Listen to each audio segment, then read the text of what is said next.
government by the people, of the people, for the people.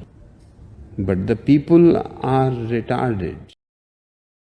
The best way to get something done, if it holds near and dear to you that you like to be able to, anyway, from Charlotte, another line going from in Florida down to Tampa of Putin's kleptocracy. Yeah. America is a nation that can be defined in a single word. I was going to the idea that Los Angeles and what am I doing here? For two reasons. One, I'll lead an effective strategy to mobilize true international effort to pressure. Let's be clear. I hear it all the time. Cumulative deficit reduction, play for the programs many times over.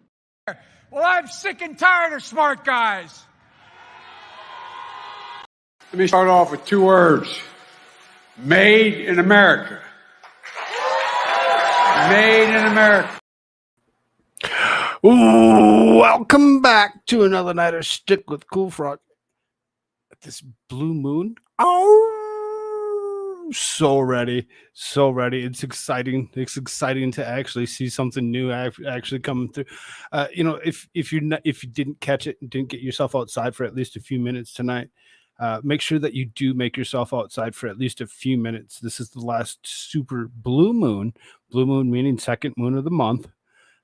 It only happens randomly for a super blue moon. The next one won't happen until 2037.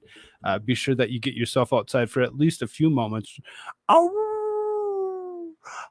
Boomer, good to see you.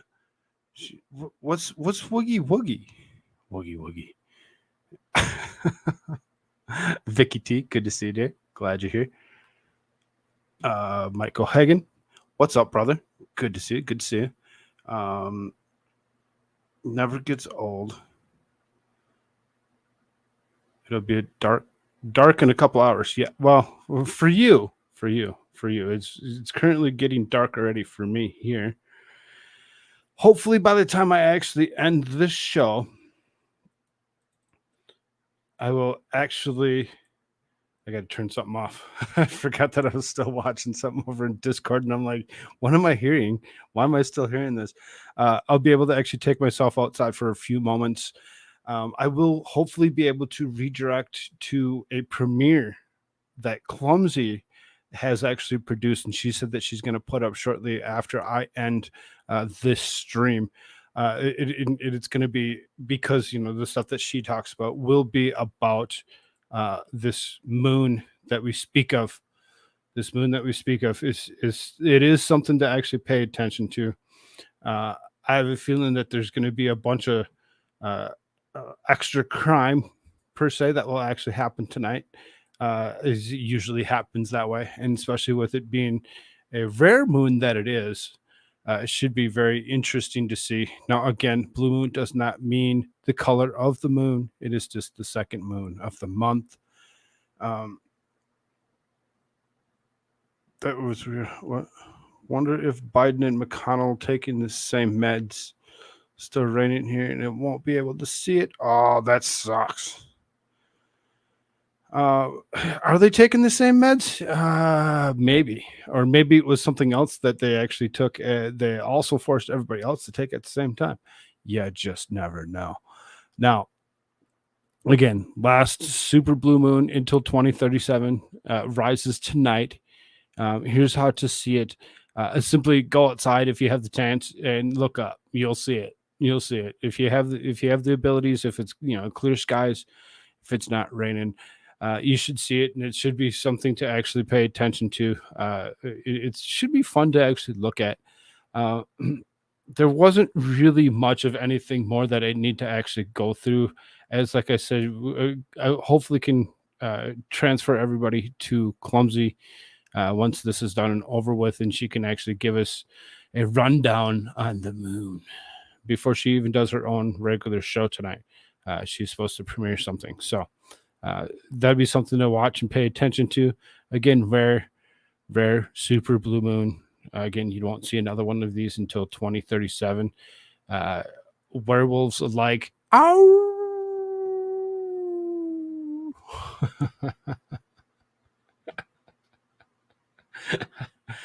Of all things that are actually happening right now, for us to actually not pay attention to Hurricane Idalia as it actually has hit landfall, is a strong Category 3 storm as it actually did hit landfall.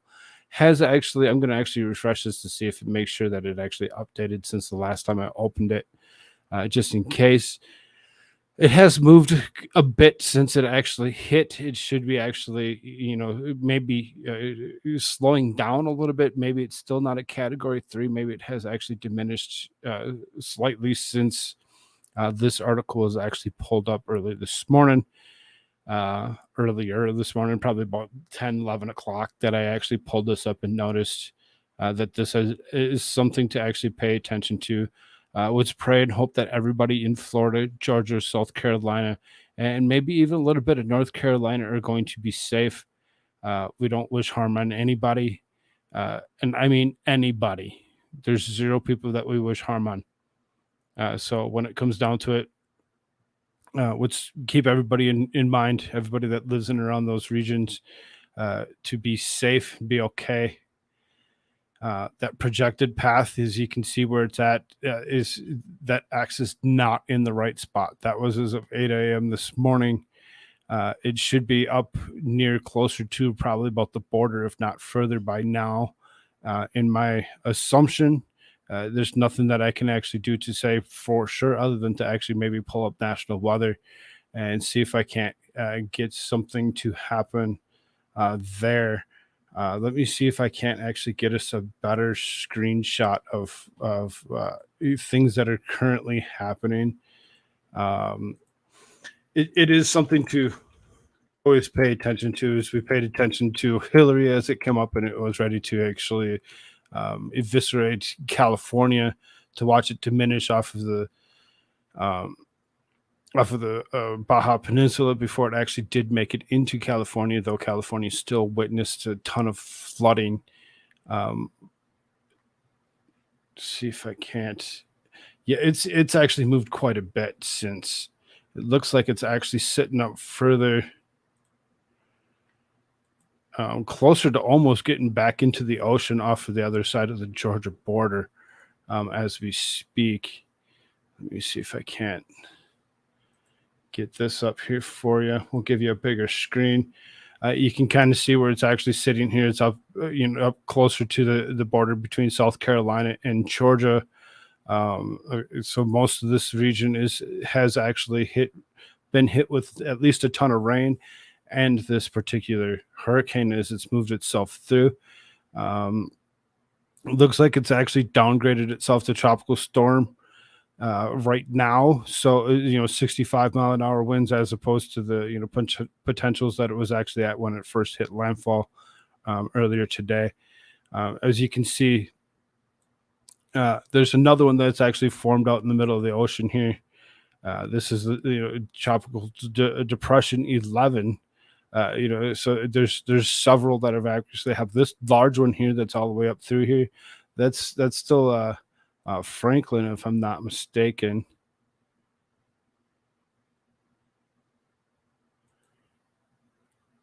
Yeah, so that's still Hurricane Franklin that's actually moving itself out into the ocean.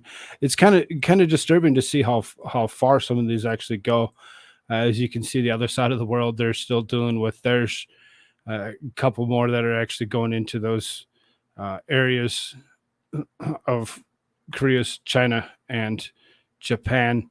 Really seriously, hopefully everybody's being safe. This looks like this one's you're hitting pretty low in there. Wow, it's quite something to see some of these trajectories and patterns that you've never actually seen before. Kind of disturbing to actually see how far this has actually gone. I have a feeling that there's something that's actually causing these to actually intensify the way they are in the areas that they are. 30-mile-an-hour winds at my condo in Beaufort, South Carolina, says Squaw Bob. Good to see you, Squaw Bob. Glad you're here. Hey, Rose. What's up, dear? And Go Hagen. What's up, brother? Or I said hi to you already, didn't I? Well, hi again. If I didn't. What's up, Sean D? What's up? Thanks, Obama. I mean, potentially. We don't know exactly what or who is actually causing this to actually intensify the way it is. I've never seen hurricanes actually do what they're doing now. And I've been watching. I have a tendency to watch weather patterns. I have a tendency to pay attention to the moons. Every month I say something about, oh, yep, I can feel the moon coming back through. It's always something to pay attention to. Oh, whoops, we don't want to show you that. That's the end of the show. We don't want to go directly to the end, do we? So then, hundreds of thousands without power as Hurricane Idalia slams into the state. Again, pray for everybody. Make sure everybody's safe. If you have friends or family down there, make sure you reach out to them and actually make sure that you know for sure that they're okay. Keep them in your prayers. We'll kind of move on to some news here. So there's lots of interesting things that have actually happened within the last day. Hey, Jariah, good to see you, brother. Good to see you. Is there anybody over on Rumble? Is there anybody over? I don't want to actually skip anybody or miss anybody, so.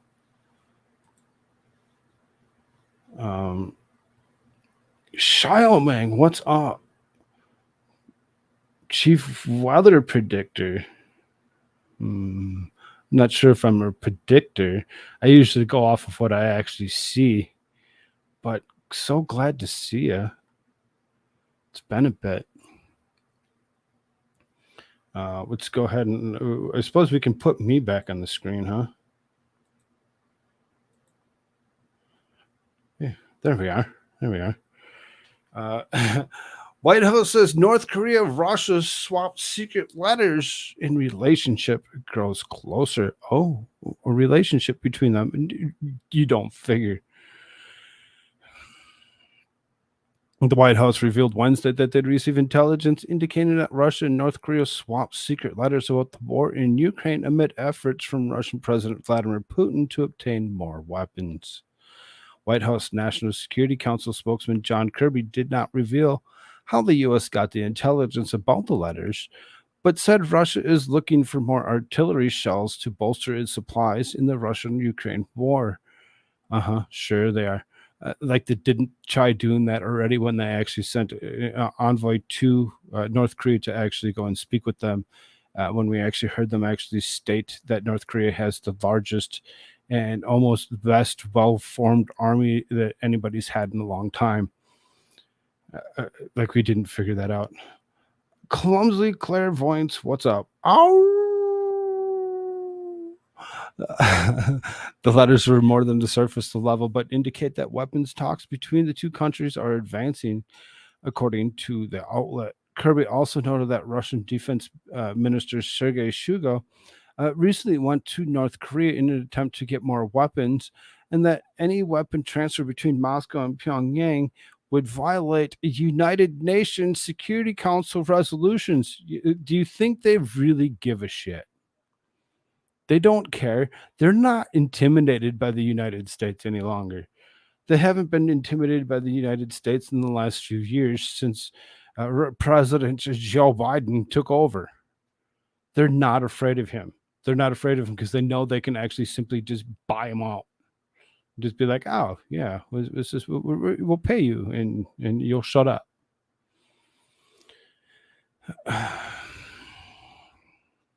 Russia is reportedly in the process of obtaining millions of artillery rounds from North Korea. As early as September 2022, the New York Times reported at the time. Russia's determination to work with North Korea leader Kim Jong-un may result in the impact of Western sanctions on Moscow. Some analysts have suggested, oh, more sanctions, which bolster their economy even more than we already have when we actually, went ahead and sanctioned them the first time. And then they decided to actually go ahead and purchase oils without the US dollar and use Chinese yuan. Yes. Yeah. Okay. Thank you for telling us that they're going to try bolstering their economy. Yeah. One more time by sanctioning them. Yeah. Thank you. Thank you. Thank you for being so ignorant. In June, the North Korean leader vowed Putin full support and solidarity, according to North Korean state media. I affirm my willingness to strive for closer strategic cooperation between the DPRK and Russia, hand in hand with you, in conformity with the common desire of the peoples of two countries to fulfill the grand goal of building a powerful country and reliably defend global peace and security, Kim said. Global peace and security. That's what they really want. That's what they're all looking for. That's what they're always going to sit there and look for, right? I doubt it. I doubt it. I doubt that's the reason why they're actually there to try doing anything. This in itself actually showing that they're actually playing with each other and staying friends as much as they possibly can is just showing us that that they're willing to actually go further. We've actually covered BRICS in the last few days or whatever or week. Brazil, Russia, India, China, and South Africa. Oh, Russia's sitting. One of those members of BRICS is sitting there being nice with North Korea, the communist country of itself, and then you got communist China. Gee, I wonder why they wouldn't get along with each other. The ignorance is beyond. It's just so ridiculous to even believe that this is anything different than what we would assume it to be. That North Korea is going to actually be friendly with them, as if we're looking and sitting in World War III, and everybody's just going to sit back and be like, "Oh, it's okay, it's okay, it's fine." We want what we want, and we're ignorant to everybody else's needs, and we're just going to be stupid to it. We don't care. We don't care what's going on. Oh, right. Here you go. Outrageous Biden regime to send another 250 million security assistance to Ukraine. We can't send the 250 million to places like Hawaii that need the help, need the assistance. Let's send it to these guys because they're just going to sit there. They're rolling in cash, laughing at us as we sit here and pay out of our butts for them to continue to do whatever it is that they wish to do.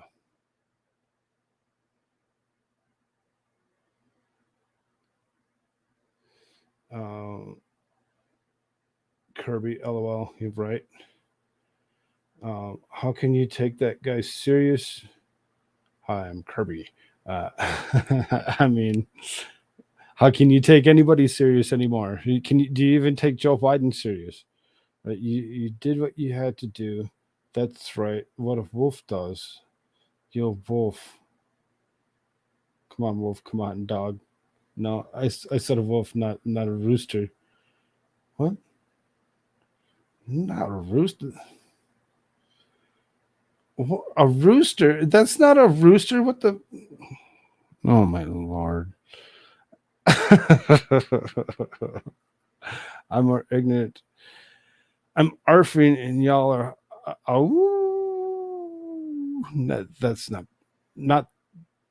That's that's bad. Are you drinking?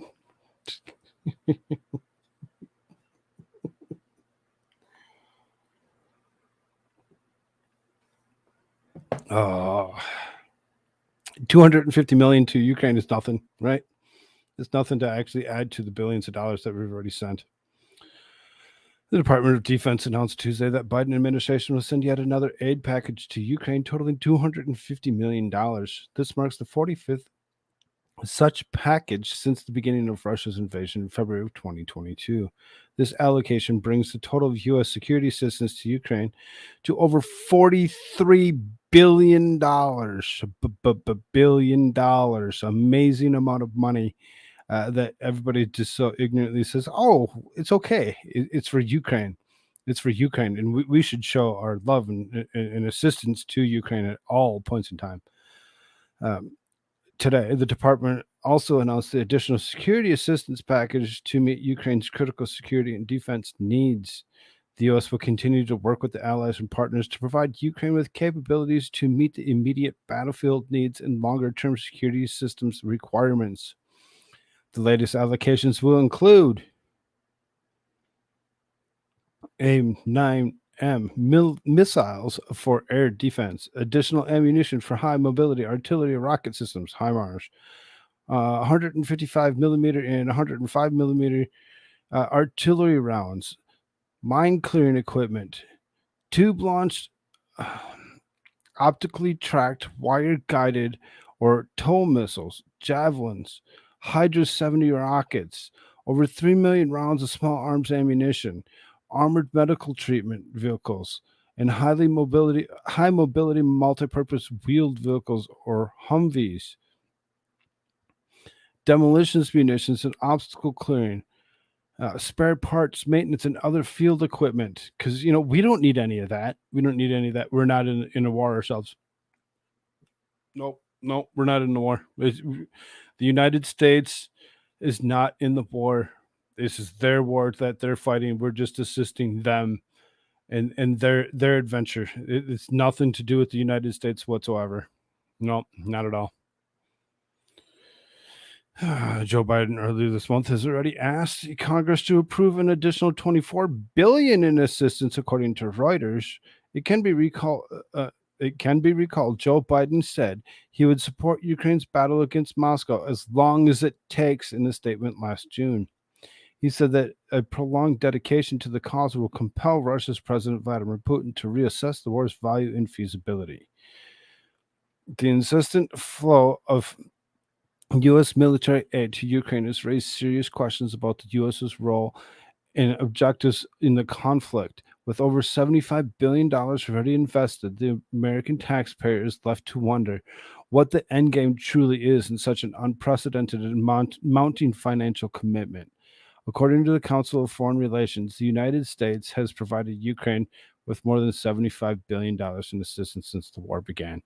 And of course, they like to repeat themselves just so they can reiterate the point to actually get you to understand that when they say more than 75 billion, it's actually 76.8 billion, 3.9 billion in humanitarian aid, 26.4 billion in financial, 18.3 billion in security assistance, 23.5 billion in weapons and equipment, and then 4.7 billion in grants, loans, and other weapons for equipment. That includes $46.6 billion in itself, for 61% of the total military costs that they've actually sent for weapons and other security assistance.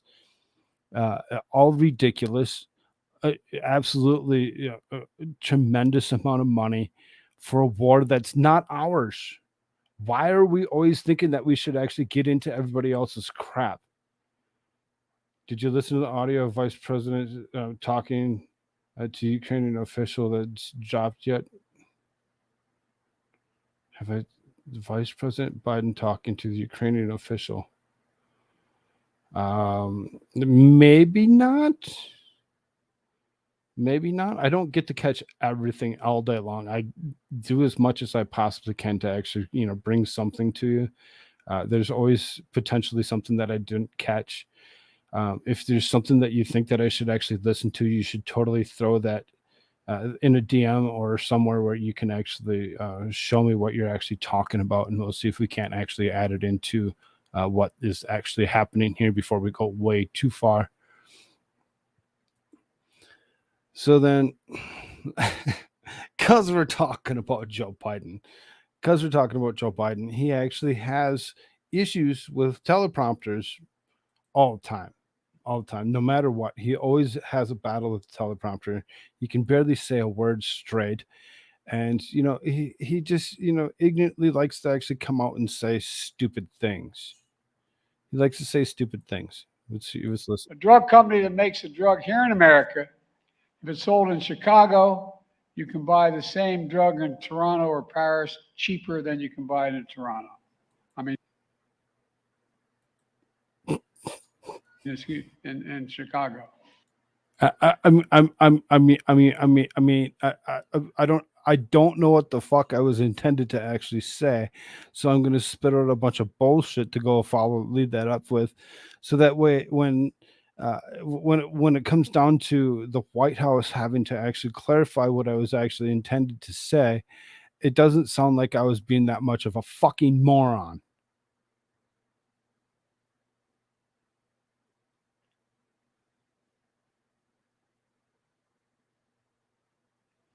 I'm okay with sending food, clothes, blankets, and water. People in crisis need help. Have you actually taken a look at what's actually happening over there? As you know, most of the country's actually dancing and singing, like everything's okay. It's just in a certain region. It's just in a certain region. So yeah, I mean, I get it. Send something if you feel the need to actually, help them out in any way, shape, or form. It's over 100 billion, but yeah, I know. But we don't want to tell the truth. We if we tell the truth and we give the exact truth on all of it, then it kind of sort of seems like that we need to tell the truth on a lot more things. So if we continue to tell lies, it makes it easier to continuously tell lies. Otherwise, the shit is retarded, like you're losing your fucking home, and you decided it's a good time to give to charity. I mean, I can't afford to actually give out anything. I can't afford to do much of anything at all. Most of the money that I earn through doing this particular, show or whatever, is seriously goes to child support. It goes to child support. I don't have the chance to actually use it for anything else.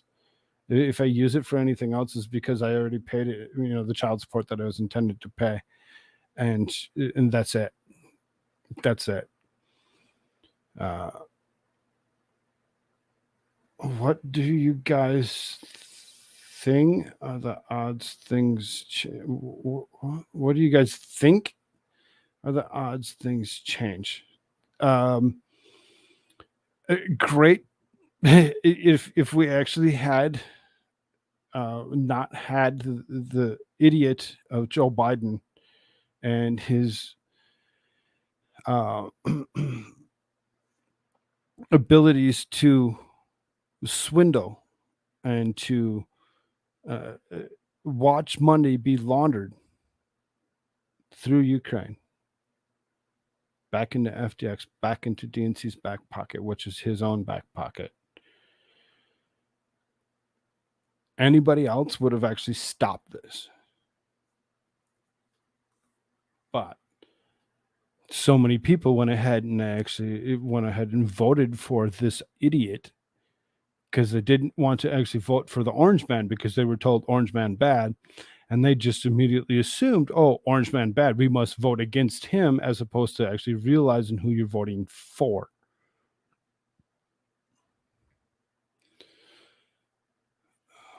It's just horrible. It's horrible. Because it's as horrible as it is, the real problem is there's no right answer. Are you sure? Are you sure? I don't think that's the real problem. I think the real problem is actually Joe Biden. Joe Biden is the problem. Joe Biden's been the problem. He's been the problem for a better part of 50, almost 60 years. With the ignorance that he's actually gone through with. Here's a swamp creature. Speaker McCarthy looking at starting Biden impeachment inquiry without floor vote, as several House Republicans not convinced on Biden's corruption evidence. Go figure.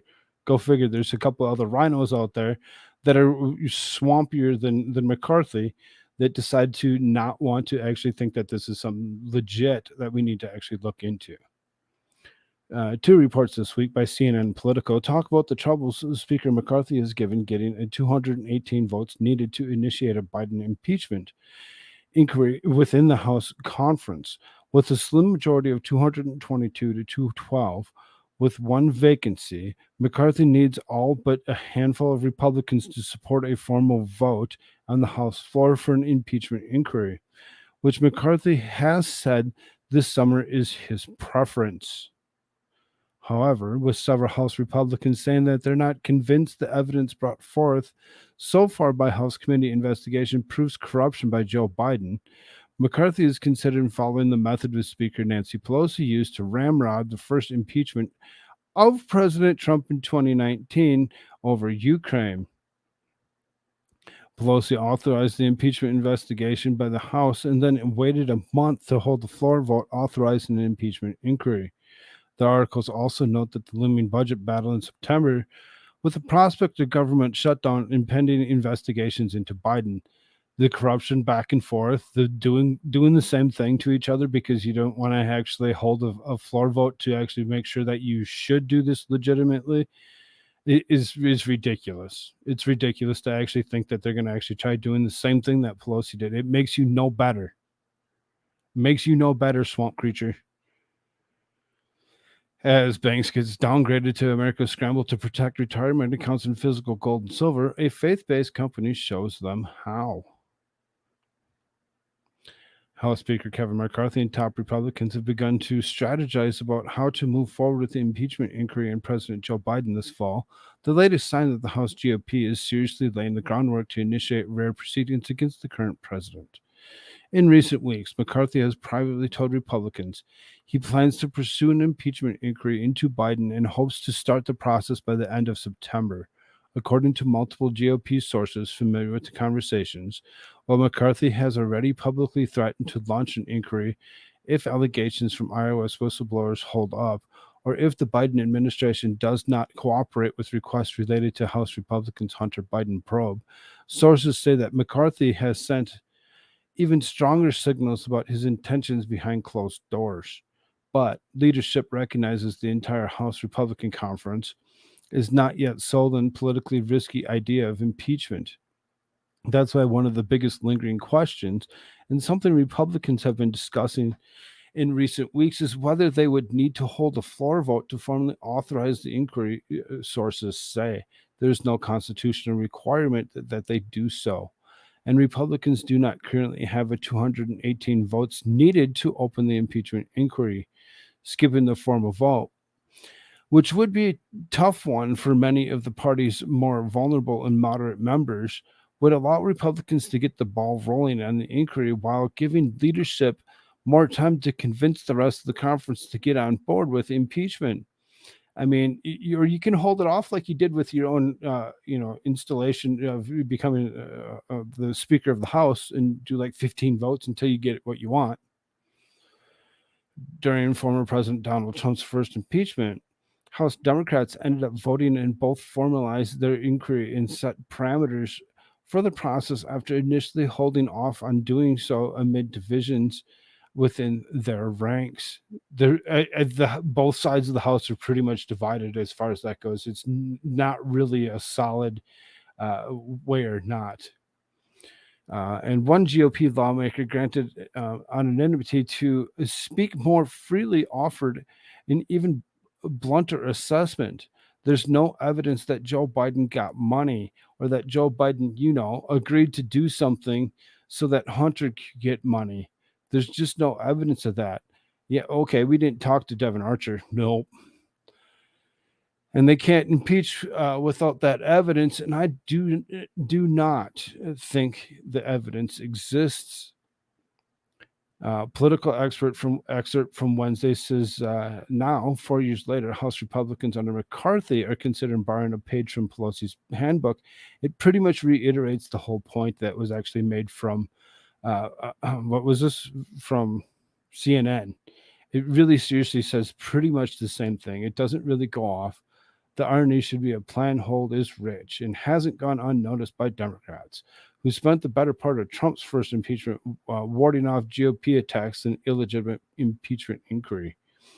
It's an only in Washington tale of hypocrisy on one hand. On the other, McCarthy has his reasons. Most importantly, he doesn't have the 218 GOP votes needed to start the inquiry.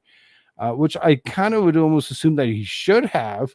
Why he doesn't have control of his house is really maybe questionable. On, is he even the right person to be the Speaker of the House if he can't actually control the vote? He is supposed to be the leading vote. For him to actually lead the House and actually hold their hands through this so that they can actually do what is right, to actually go after Joe Biden for everything that he's done. It's ridiculous. It's ridiculous, and we're just going to see them actually continue to do whatever it is they wish to do in the government. Several House Republicans who have seen the evidence through their works of the three committees in investigating Biden have seen enough to call Biden's immediate impeachment and removal from office. However, some of that evidence is being kept secret from the whole House by Biden administration under strict secrecy rules or by obstruction and subterfuge. McCarthy has said a formal impeachment inquiry would give the House enhanced powers to investigate Biden. Biden scandal spokesman Ian Sams criticized McCarthy for considering the impeachment inquiry without a floor vote. In a comment posted Monday, 4 years ago, McCarthy condemned the notion of pursuing impeachment without a vote. He called the idea unprecedented and politically motivated, and said it undermines the voting privileges afforded by each member of the constituents they represent. So, hypocrisy in his own words. He's going to go against it. He's going to go against his own damn words, and he's going to continue to push for what he wishes to push for and make it be. 4 years ago, McCarthy condemned the notion of pursuing impeachment without a vote. There's a video to go along with it if we decided to actually listen to it. Those are the words that he actually says. He says those words straight out and says, "This is wrong. We shouldn't be doing this. It undermines our voting privileges. It goes against our Constitution. It goes against the constituents that they represent. It goes against all of it." But they don't care. They don't care. They would rather actually go ahead and show the hypocrisy from the right as well. Both sides of that same fucking bird need to actually go away. Both sides. It's not just one side that's being the asshole. It's both sides. Both sides are doing the ridiculous bullshit and getting to the point of getting nowhere but being hypocrites. We're going to need something like a depression before average Joe will actually turn against the swamp. Got to drain the swamp and get the Dems out of the cities. The only person that was actually trying to actually drain the swamp is this guy that's right here, Mr. Donald Trump. But, whatever.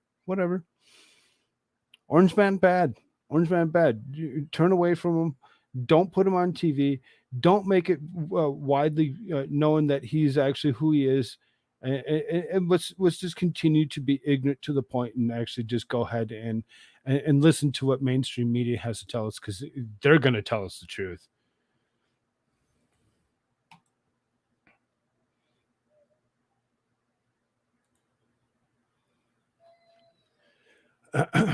Jordan subpoenas misinformation group and failed response to Biden's censorship questions. Kick him in the balls. Who are you kicking in the balls? All of them? Every single last one of them? House Judiciary Committee Chairman Jim Jordan filed a subpoena against a purported misinformation tracking group on Wednesday, asking for records related to communications with the Biden administration over the moderation of content online. Jordan unveiled the investigation into the center of... Oh, of course, I'm not sharing screen. Share screen. Sorry about that. Share screen. There you go. Over the moderation of content online, Jordan unveiled an investigation into the Center of Countering Digital Hate, a British nonprofit group, on August 3rd, though a new letter dated August 30th from the chairman reveals the group has failed to produce records in committee since the investigation began earlier this month. The CCDH has failed to produce a single document, despite admissions of the committee and press of the part of the CCDH's work includes engaging directly with the executive branch and social media companies, according to a 3-page letter provided by Washington Examiner. The subpoena aims to gain insight into how and to what extent the executive branch has coerced and colluded with big tech companies to censor the online speech. The committee's investigation, along with other public reporting and discovery revealed in a federal court case known as Missouri v. Biden, has exposed how the Biden administration has collaborated with big tech companies to censor certain content on social media that undermines First Amendment principles, according to the letter, which is sent to the CCDH CEO Imran Ahmad. It is necessary for Congress to gauge the extent in which federal government or one of the proxies worked with or relied upon CCDH to censor speech. They want to continue to try censoring this as much as they possibly can. Jim Jordan trying to actually work against it and actually, save our First Amendment rights is being somewhat unsuccessful. Intermediaries who may or may not have had a full understanding of the government's efforts and motivations. By declining to produce anything of substance in response to the committee's request, CCDH is hindering the committee's ability to fulfill the constitutional oversight obligations. A copy of subpoena obtained by the Washington Examiner reveals Jordan is seeking all documents and communications between or among CCDH and the executive branch from January 1, 2020, to now related moderation, deletion, suppression, restriction, and reduction of circulation of content, the active truthing content, and arbitration of content to a foreign, malign, and state-sponsored influence operation. Jordan's committee is also reaching back into the latter years of Obama administration, stating that it seeks records from January 1, 2015 to the present about documents that show all grants, contracts, and funds received from the United States government, documentation that reflects the grants, contracts, and funds relating to any way to CCDH's efforts concerning the manipulation of online content. The nonprofit group is also accused of lawsuit earlier this month by X of making false claims after alleging hate speech spiked on the platform since Elon Musk's October takeover, which is false in itself. The Washington Examiner contacted the CCDH for a response. Read a copy of Jordan's letter below so that there's a letter that was actually sent to Mr. Ahmad, or dear Mr. Ahmad.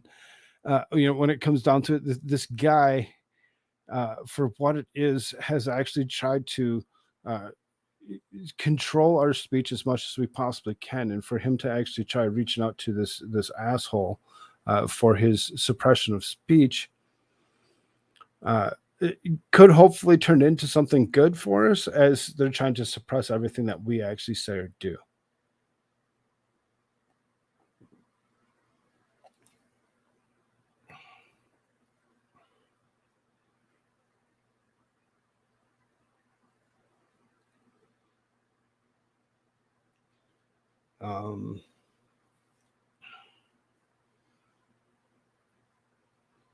A lot of people no longer exist because this fucker told them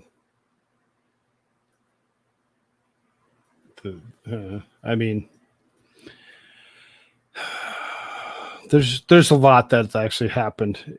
I agree with Jiraiya. Break up the media monopoly immediately. Stop what's actually happened. And actually move on with some of that. And hopefully we can actually get something better to work for us. It says the Committee of Judiciary is conducting oversight on how to and what extent the executive branch has coerced and colluded with companies and other intermediaries to censor speech, to develop effective legislation such as possible enactment of new statutory limits and restrict the circulation of content and deplatform users. The committee must first understand the nature of how the executive branch coerced and colluded with companies and other intermediaries to censor speech. To this end, the committee asked that the Center of Countering Digital Hate produce communications with the executive branch relating to the moderation of content online. In addition, we also asked the communications between companies, including the social media companies and the CCDH, to understand, among other things, the extent of which content moderation occurred as a result of the government's influence. In response, your counsel has informed the committee of the CCDH will not comply voluntarily with our requests. The committee's investigation, along with other public reporting and publicized discovery in the ongoing federal court case, Missouri v. Biden, have exposed how the federal government has pressured and colluded with big tech and other intermediaries to censor certain viewpoints on social and other medias in ways to undermine First Amendment principles. Numerous internal documents made publicly available reflect the weaponization of federal government's power to censor speech online directly and by proxy. For example, internal Facebook documents obtained by the committee show that the Biden White House repeatedly relied on CCDH's report titled The Disinformation Dozen, an unconstitutional pressure campaign against social media platforms to censor Americans, including Robert F. Kennedy Jr., who CCDH maligned as an anti-jabber responsible for almost two-thirds of anti-jab content circulating on social media platforms. And as you can see right there, that in itself, because I had to actually censor myself in any way, shape, or form, is their will to actually push on me to actually tell me that I can't say what is actually right here in front of my own face. I can't actually just read this straight out to you because they don't want me to. They don't want me to, and they want to actually suppress it as much as they possibly can. It is necessary for Congress to gauge the extent in which federal government and one of its proxies worked with the relied upon CCDH to censor speech. The scope of the committee's investigation includes intermediaries who may or may not have had a full understanding of the government's efforts and motivations. On August 3rd, 2023, the committee wrote to CCDH seeking its voluntary cooperation with the oversight. In particular, we requested communications between the executive branch and the CCDH, internal CCDH communications discussing communications with the executive branch and CCDH communications with third parties that may have been working with the executive branch. In addition to other key information, to date, CCDH has failed to produce a single document. Despite admissions in committees and the press of the part of CCDH's work includes directly engaging with executive branch and social media companies. CCDH's council informed committee staff in CCDH does not intend to supplement its perfunctory August 17th response to additional information, and that the CCDH will not voluntarily produce any documents requested by the committee. By declining to produce anything of substance in response to the committee's request, CCDH is hindering the committee's ability to fulfill its constitutional oversight obligations. Pursuant to the rules of the House of Representatives, the committee has jurisdiction to conduct oversight in matters concerning civil liberties, to inform potential legislative reforms. In addition, HRES 12 authorized the committee select subcommittee on the weaponization of the federal government to investigate issues related to the violation of civil liberties of the citizens of the United States.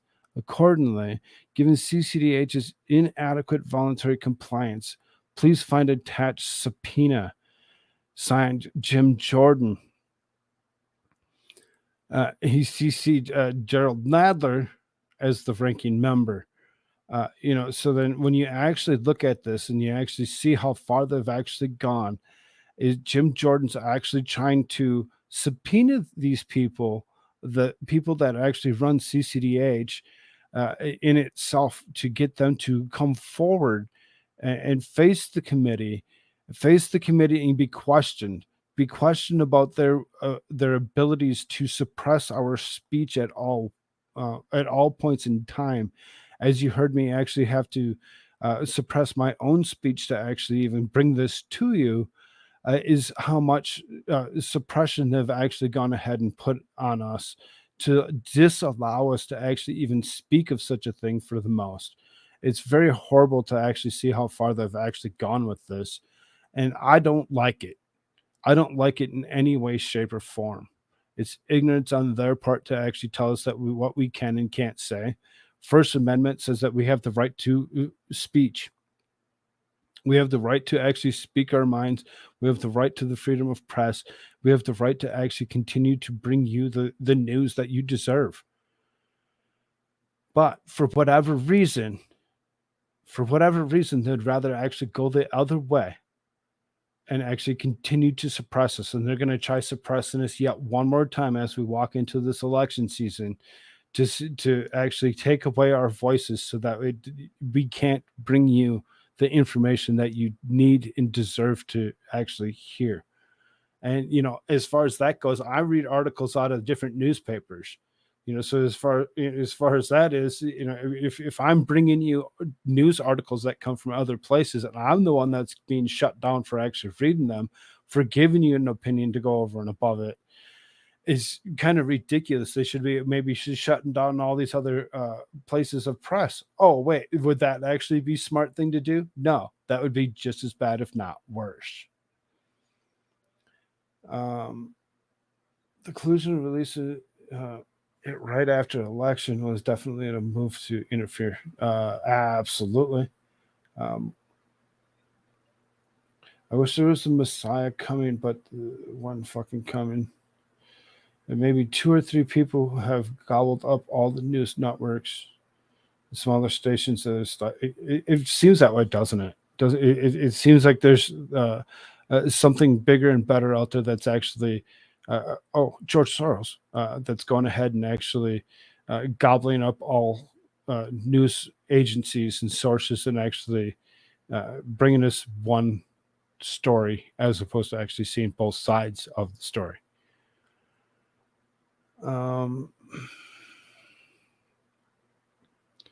Sorry, Dry and Mike, I'm not going to actually read you guys' argument. That's between you two. I'm going to leave it between the two of you.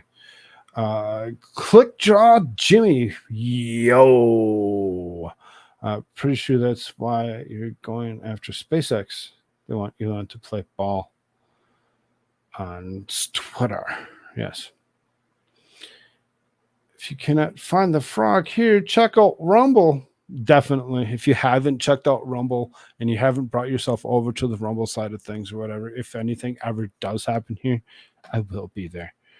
I will be there. I'm not going to actually stop doing what I've been doing. I hadn't stopped, and I refuse to stop. No, you guys are good. You guys keep having that conversation. Be self-aware with each other, and actually, just treat each other with respect is all I ask. That's all I ask. Have that conversation because it's necessary. It's necessary because if you don't have that conversation, you can't actually bring yourselves to a point of actually coming up with anything whatsoever. Then it could be bad in the long run. So there's people out in this world. There's people out in this world that have the tendency to actually speak their minds on certain things. Hungarian leader overrules Biden, call back Trump.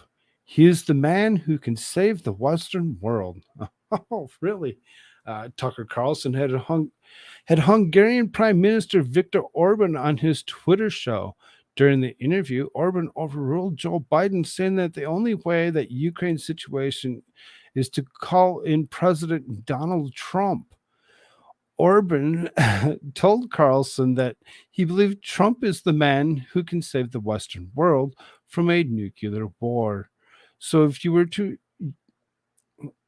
were in charge of NATO, if you were, say, Joe Biden, What would your next move be in the war in Ukraine? Carlson asked Orban.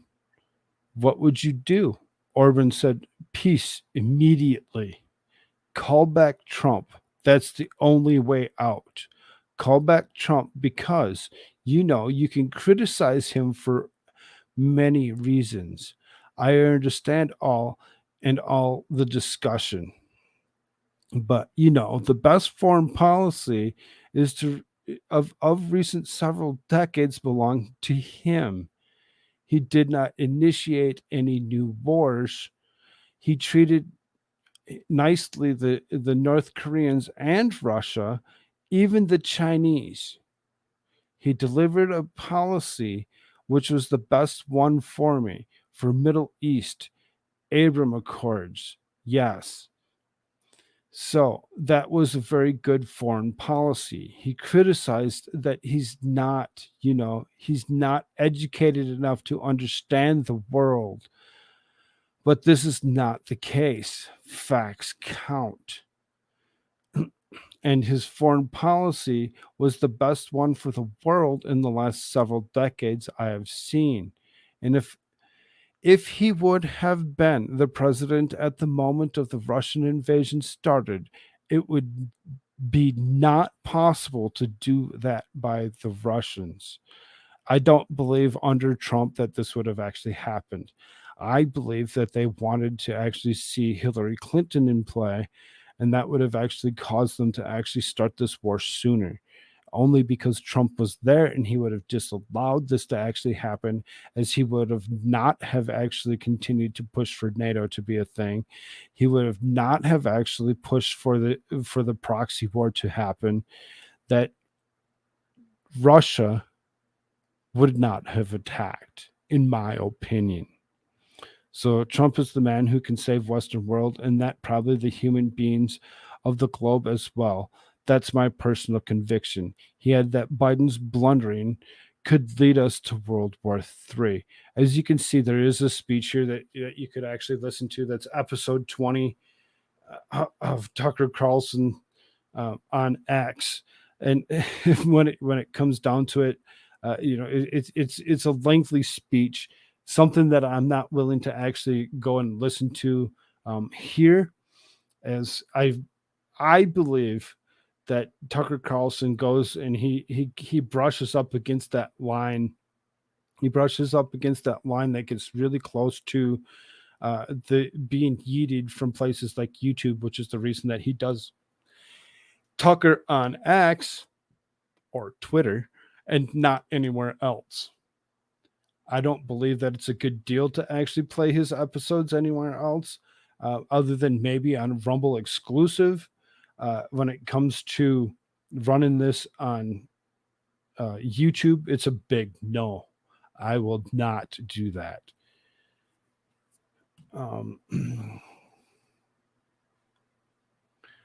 For Orban to actually come out and actually say the best thing for us is to actually bring back Trump, when somebody from the country of Hungary, a country that says bring back Trump, that's the way to actually prevent us from actually continuing this war that could lead us into World War III, that Joe Biden's so ignorant on, that Joe Biden will continue to actually push for what Trump did with the Middle East, and actually picking up himself 4 nominations for Nobel Peace Prizes for actually peace in the Middle East, for actually doing something that was good. He may be the best option, the best choice for that to actually be.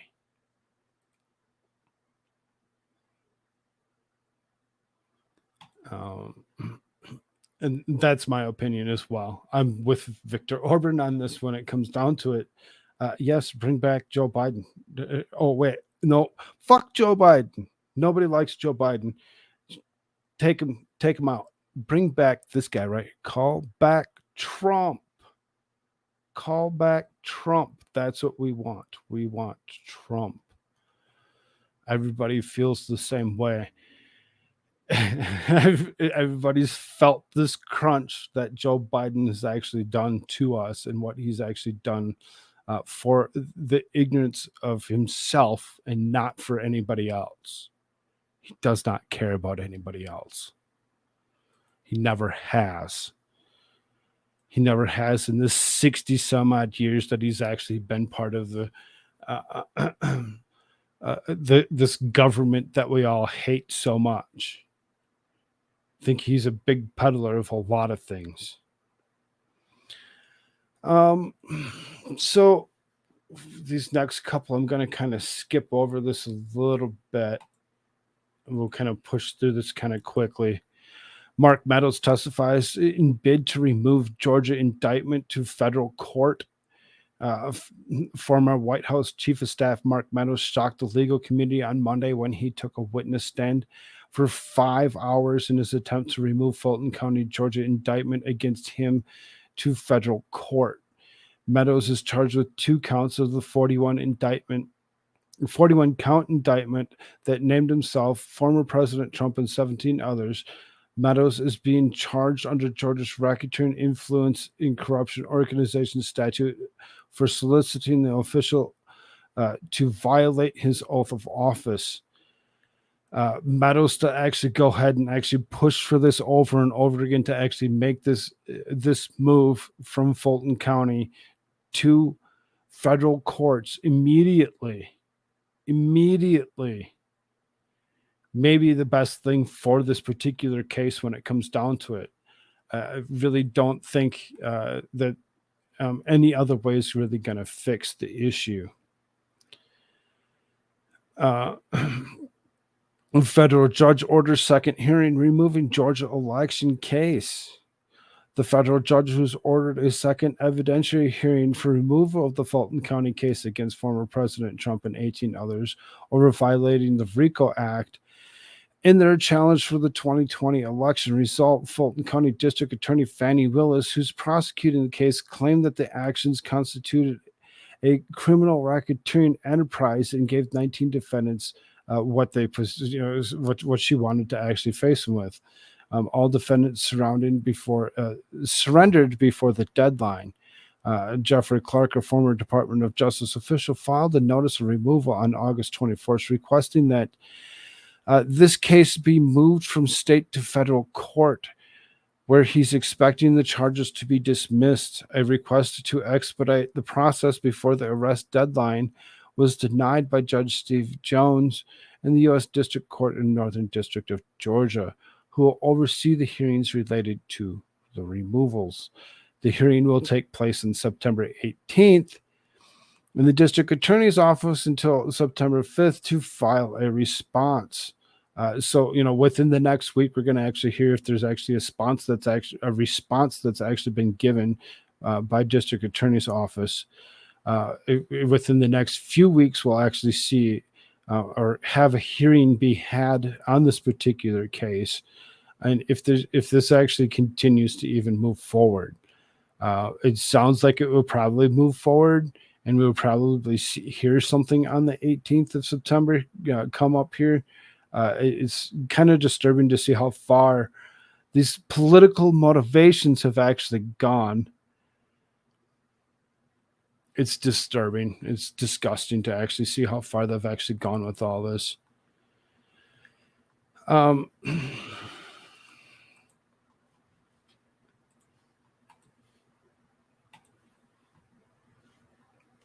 So then, I really wish they would just actually give the links like they're intended to. Why did you decide to speak out tonight, knowing that anything you say to the media or to this program could then be potentially used against you? Well, Laura, first, thanks for having me on. Look, I've been speaking out all along. We did nothing wrong. We were challenging the election for what even Vice President Pence described as serious allegations of fraud and numerous instances of officials violating state law. And if we can't speak out about that, then our freedom of speech, our right to petition the government for redress of grievances are gone. But also importantly, I'm an attorney, and the people that I was representing had a right to counsel. And what's going on here with the bar complaints against everybody involved in any of the litigation, this Fulton County complaint, the unindicted co-conspirators, and the federal action, they're trying to stifle people from being able to get representation in election challenges. They've been doing this for a bit. This isn't something that's actually brand new. This is something that's been going on for quite some time. And for them to actually continue to do just this is really hard to understand. That that's what they're up to, and we can't allow it to happen. We can't, but we are allowing it to happen over and over again. We're allowing it to happen.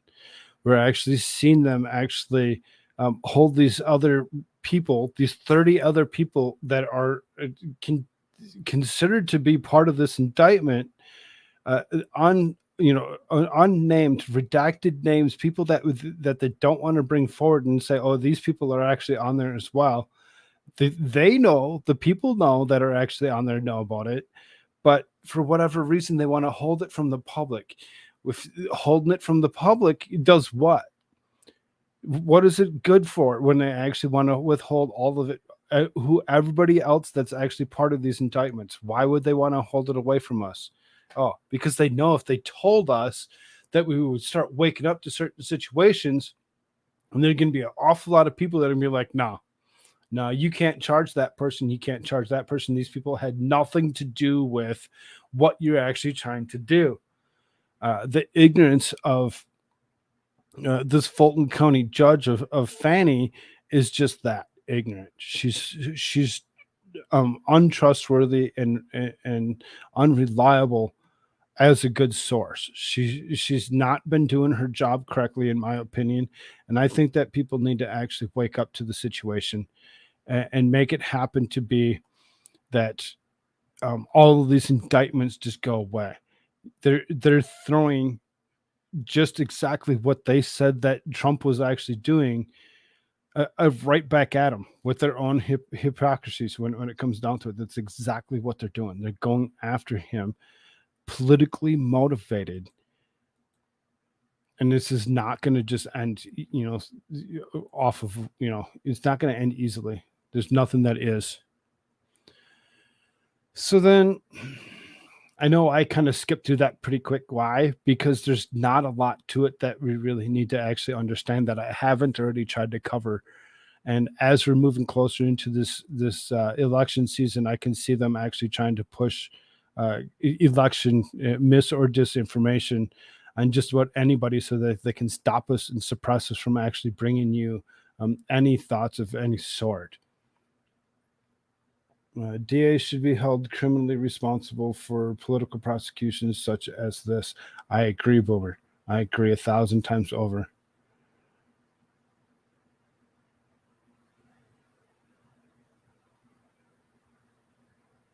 That moment when the world leaders say, please, for all the sakes, bring back Trump.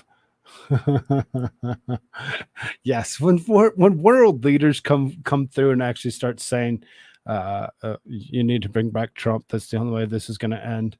It's the only way it's going to stop, is actually bring back somebody that we actually will listen to, that we don't believe can be paid off in any way, shape, or form.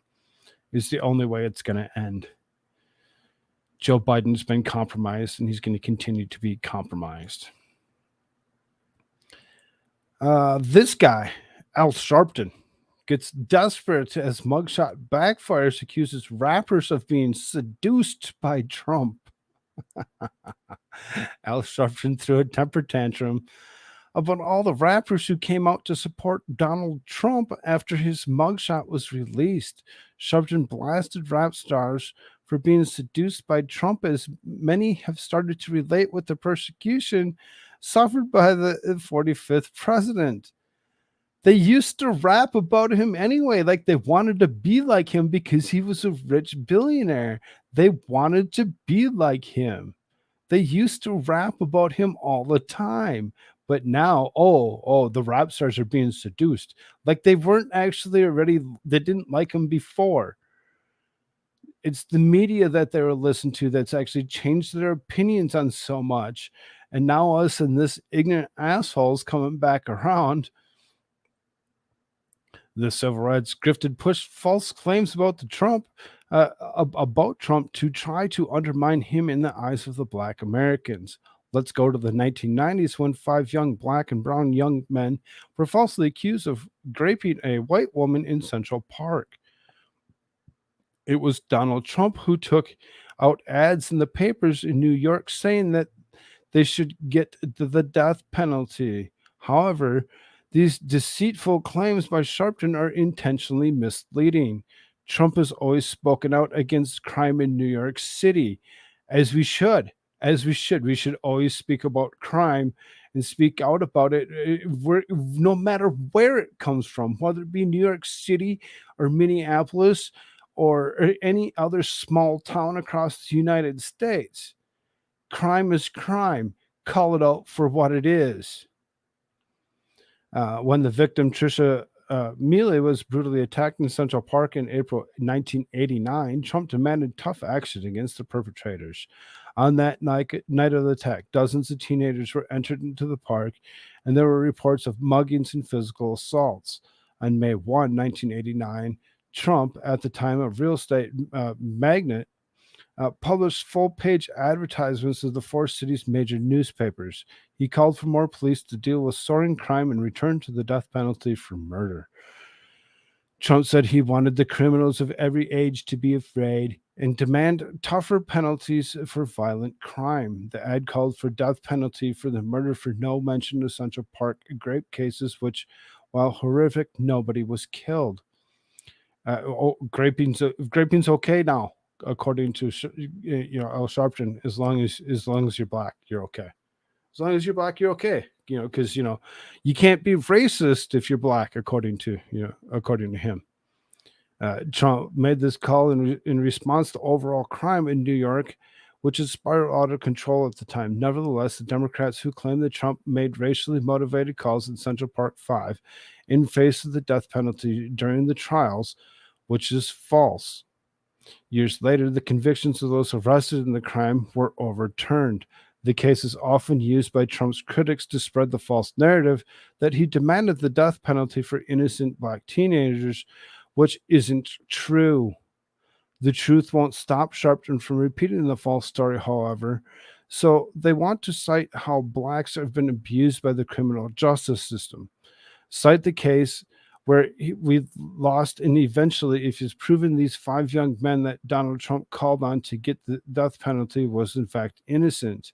The only case of race in the criminal justice system that I've ever seen Donald Trump stand for in New York, where he's a native, was when he called for the death penalty of these 5 innocent Black and brown young men. The Black men needed to know that they were all young Black men. Talk about how racist we can actually be. Thank you, Al Sharpton. One spent 13 years in jail. He was with us for the March on Washington on Saturday. Let them come and tell the rappers and others that are being seduced by Trump what he did to his hometown to innocent Black men while we were marching around their innocence. After Trump's arrest and release of the mugshot last week, rappers Chief Keef and Lil Pump came out to support the 45th POTUS. Chief Keef posted a fake version of Trump's mugshot, which showed him throwing blood gang sign. Trump would run the prison if convicted. He said, "Nah, my boy." No, I read this yesterday, and they edited it. They edited the whole thing. If you actually go back, you actually can see where the edits really are. Now, my boy, in that bitch be banging on them folks, laughing emojis. I know what every deck he is good in the hood for sure. He finna run the prison. The boy finna be eaten like a motherfucker. if the Blacks finna have my boy back, they changed this word. It was actually neighbors. Lil Pump posted his own mugshot alongside Trump's and wrote "Free Trump." So more and more people are actually waking up to this ignorance of what they actually believe is supposed to be. Everybody should be against Trump, because he's racist nowadays. He never was before. You can actually go back and find instances of him actually sitting next to people like Sharpton.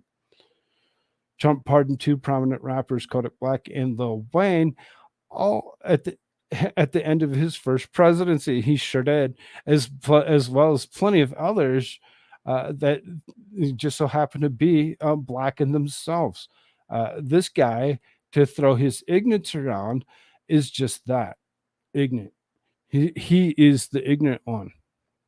He is the one that actually likes to throw false accusations about Trump as much as he possibly can.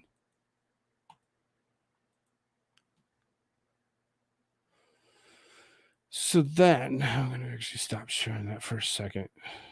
Make sure where we're at. Because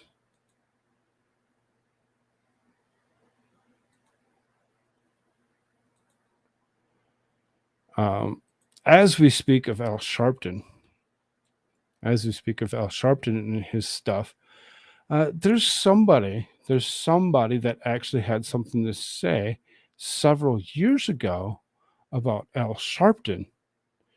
And it's actually been something that's actually been brought back around several times over by several people. It's actually made itself into the mainstream media for what it is.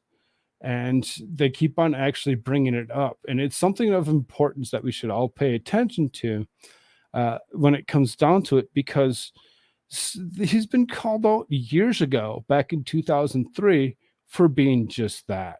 So it's interesting to note, as Nikki Haley called Vivek.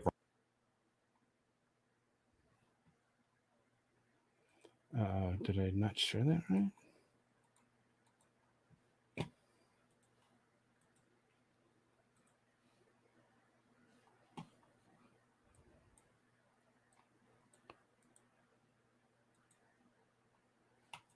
Why is this?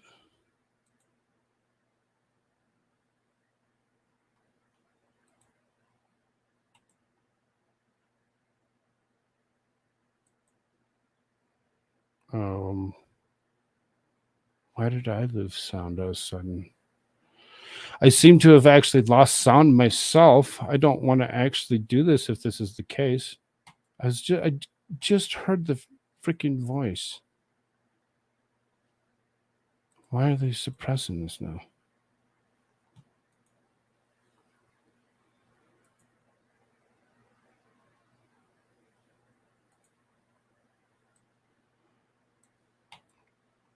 Okay. Well, it seems as though they're actually like suppressing the audio for some reason. They don't want us to actually speak of this situation, apparently. This is thing from MSNBC. Let me see if I can't actually find. This will take me 2 moments to actually find this particular instance. As you know, they're not the only ones that actually had that up there. So if they think that they're the only ones that had this particular instance up, they're wrong. They're wrong. Screw you, MSNBC, for being a jerk.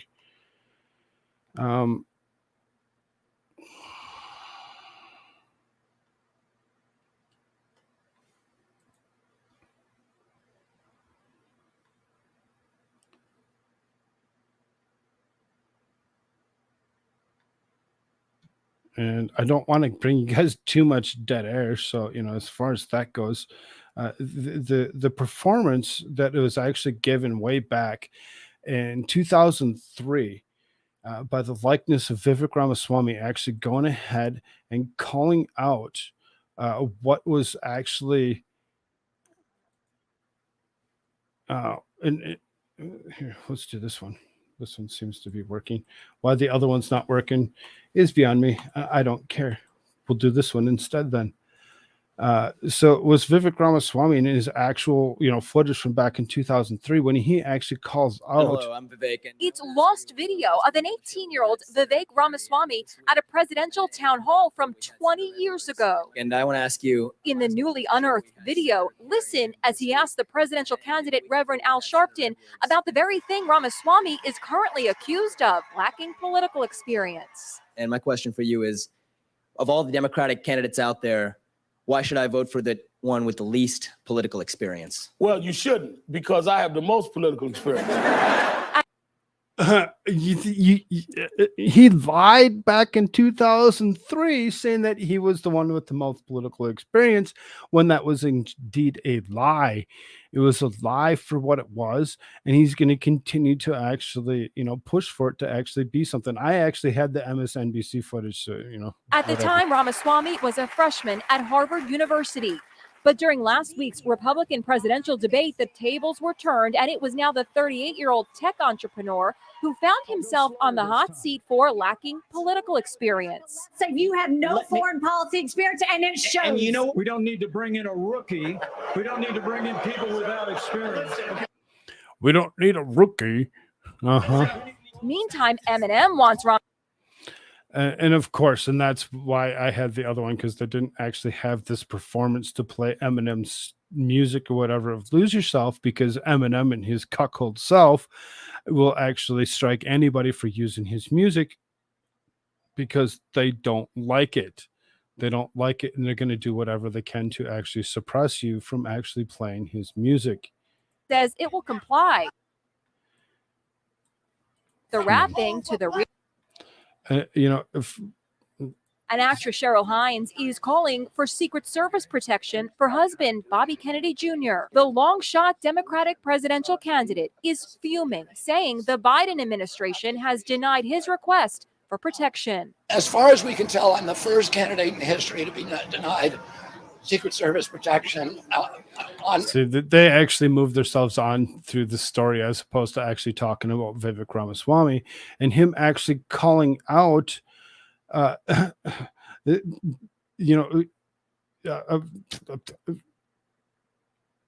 wow. And actually calling somebody out for their inexperience for what it is, for them to actually go ahead and continue to push. I don't know why this actually decided to actually lose its audio off the MSNBC side. Either way, you got the little bit where Vivek Ramaswamy from when he was a young man had actually come out and actually called out, Al Sharpton for his ignorance, for being inexperienced in politics. The guy's really seriously inexperienced in politics. He's never been in politics, and he shouldn't be somebody that should be thrust forward to even give you an opinion on anybody else's political stances. When it comes down to it, it's very interesting to see something like that actually come thrust back up to the forefront after so many years of actually being hidden and pretty much suppressed because nobody really even knew about it. There's so many people that didn't even realize that he was the one that actually went ahead and called out for the inexperience of being, part of politics. So as far as that goes, I found it very interesting. It is too bad that I couldn't actually play the clip that I wanted to play, as that just pretty much took it to the point of non-existence. Assholes. And that's the kind of suppression that I don't like. I hate that they continue to do this shit. Suppress people from being able to say or show whatever it is that they want to share. Everybody should have the right to actually see whatever it is they want at any point in time. We just went through an article that actually goes through the suppression of speech. We need term limits for Congress, for all members of Congress. I agree. There's one person that's always been on the other side of that particular whenever I've thrown that out there, and that was Divinity. She's like, they're just going to be more corrupt in a quicker form. Whatever, the corruption's still going to be there. It's not going to actually stop itself. There was a couple things that were actually said today by this guy, Mr. Joe Biden. He actually come through for a little speech on between the hurricane and Hawaii, and he was asked some questions, and there's a couple good gaffe moments that came along with it that I found hilarious. Just to move along. Huge numbers of Americans suddenly not having power because Well- the company makes a determination that. Well, but by the way, we also know how many huge number of Americans have died, how many huge number of Americans have, for example, more forest has been burned to the ground since I've become, in the time I've been doing this, than the entire square miles of the state of Maryland. Why do you think that is, Joe Biden? Why do you think that is, that there's more square miles that have been burned down since you've been doing this than any other? Actually, Gee, the entire Joe state of Biden. Maryland burning to the ground. That's how much is already burned. He just threatened that the entire state of Maryland might be burned to the ground. In his own words, he just said that. He just said that. How do you feel now? So I think as we try to harden the capacity to transmit energy, it's not irrational to make a judgment that you may have to, in a certain circumstance, shut off the power. I just don't know enough to know the detail of how to do that. I mean, where that decision is made. That's why we're starting off. I was talking with Sherwood Randall, who handles this for me, about the need to put these meters along these so we know where the power is going down. You may be able to shut off parts. I just don't know enough to know that. I just don't know enough to know that. Aha. Well, he just told us you don't know enough to know anything. You ignorant old fuck. This is the one that actually kicked me from one of the things that he actually said, because I had to actually go back and listen to it. And then after I listened to it, I actually went ahead and said something to everybody that was sitting in Discord. And they're like, huh? I'm like, he just seriously said this. And I took the clip and I went and I added it to my outro. So Thank you. Sir, and should run for the election. Are you running? Okay, all right. Thank you. he seriously turns around and looks at Mayorkas and said, "Are you running?" "I'm not, sir." "Okay, thank you." Was that the person that was actually going to be running against you anyway? Were you concerned that he was going to be running because that would be the only person that would be able to beat you out? Would be that asshole? He's so dumb. He is so stupid. He really just pisses me off when it comes down to it. Like I said, I actually clipped that and actually took it and added it to my outro. So it should be fun to actually hear him say that again yet one more time tonight.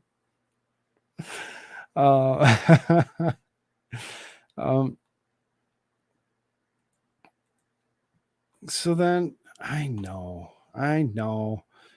Tell me again. Don't look at this lady.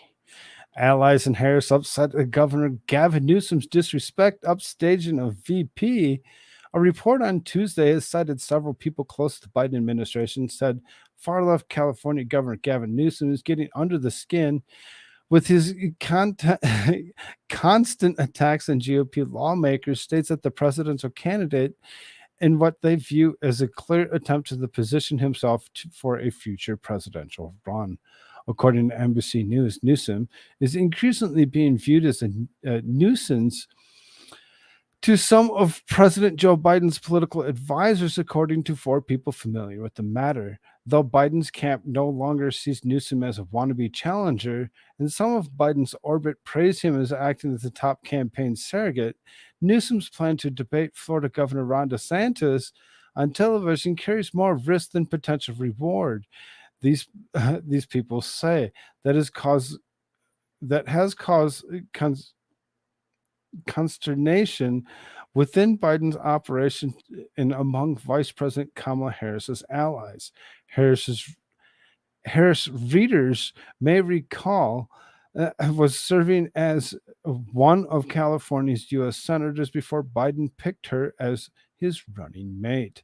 NBC News went on to report that Harris' allies take particular umbrage at what they see as Newsom's attempt to position himself for a 2028 Democratic presidential primary at her expense. It's disrespectful. One of Harris's outside advisors told the outlet Joe Biden is running with Kamala Harris. That's the Democratic ticket. I think there was, there wasn't. So this is the outlet noted further. Some Biden advisors have complained privately that the planned debate, which Fox News host Sean Hannity would moderate, could make voters think Newsom is running a shadow 2024 campaign at the time that most Democrats say they'd prefer a different candidate at the top of the ticket. They also argue that it could elevate DeSantis, whom White House advisors initially perceived as a greater threat to Biden's reelection hopes, than the GOP frontrunner, former President Donald Trump. It's not clear yet that the debate will actually go forward. The two camps have been haggling over proposed rules since DeSantis accepted Newsom's standing challenge this month.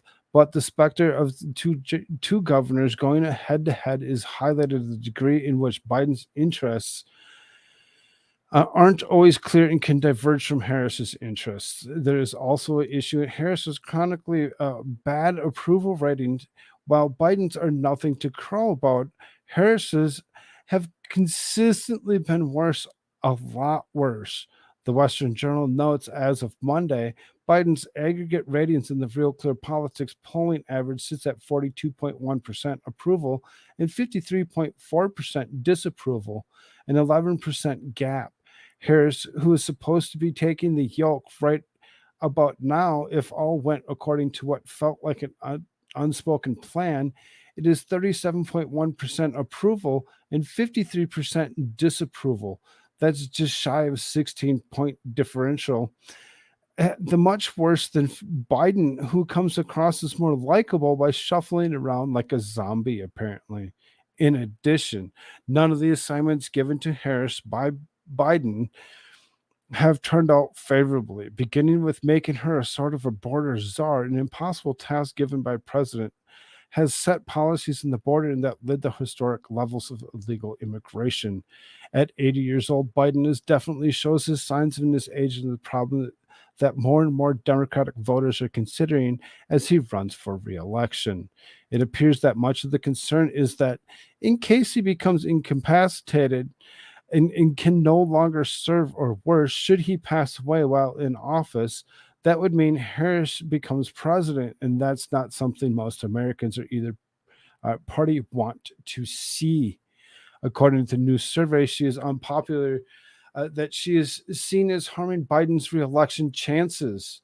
With Rasmussen report asked likely voters, is she doing a better job or worse job than most previous vice presidents? Her poor showing demonstrated why some Democrats and liberal media outlets are arguing Biden to replace her.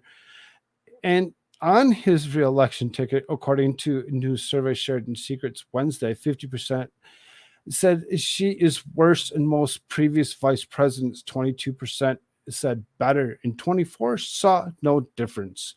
Earlier this month, George Skelton, a longtime political columnist in Los Angeles Times, wrote that Biden should replace Harris now so she can return to California and make lame duck Senator Dianne Feinstein's seat. Biden's problem is Harris. She's a burden, a drag on the re-election prospects, he wrote. It's really seriously something to actually see how Newsom actually goes ahead and shows as much disrespect towards the vice president by actually calling out the truth. Isn't that something?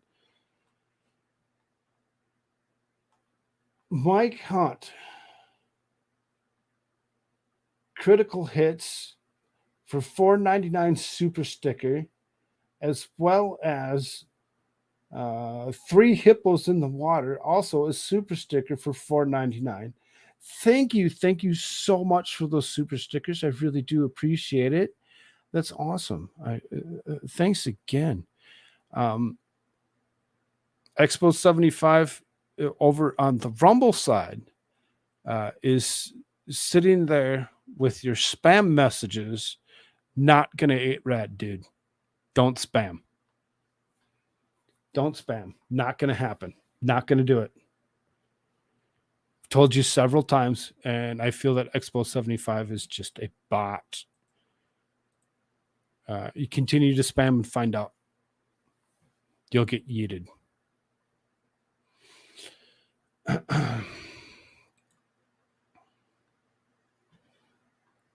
So then, kind of keep moving, I suppose. We got a few things left. We'll get through this pretty soon.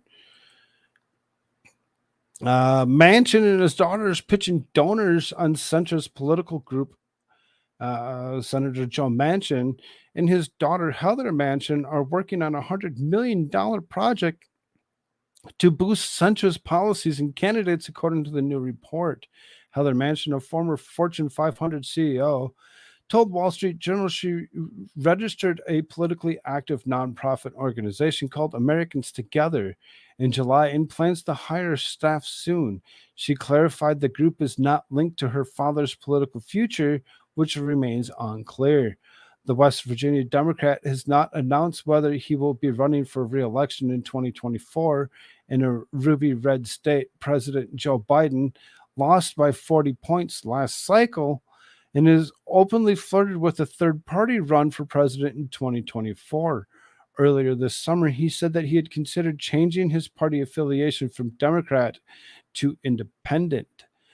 That what we both very much agree on is the system is very broken and actually in deep trouble, Heather Manchin told the Wall Street Journal. We have been thinking about what can be done to bring people together. The project is not associated with no labels. The centrist group seeking ballot space for alternatives to Biden and former President Donald Trump if they both become the party nominees. Joe Manchin has been in no hurry to announce his plans for 2024, keeping the political world guessing for the foreseeable future. The brand has become so bad, the D brand and the R brand in West Virginia, the D brand because it's the national brand, and the Democrats of the West Virginia, it's the Democrats in Washington, he explained. You've heard me say a million times, I'm not a Washington Democrat. No, you're really not. You're kind of something special that really maybe needs to go away. The poll by East Carolina University Center of Survey Research in May showed Joe Manchin losing to Governor Jim Justice by 22 points in the Senate matchup. Justice first must face off against Alex Mooney, Republican out of West Virginia, in the GOP primary race. The Manchin's project seeks to mobilize the middle, change the national narrative, and garner support for those willing to prioritize policy and country over party and politics.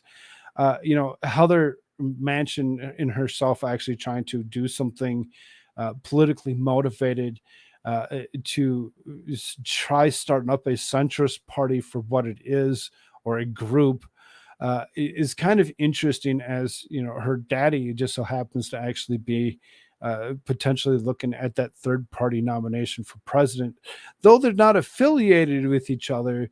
Kind of makes you say, really? Are you sure? Are you sure you're not affiliated with each other? I think you might just be.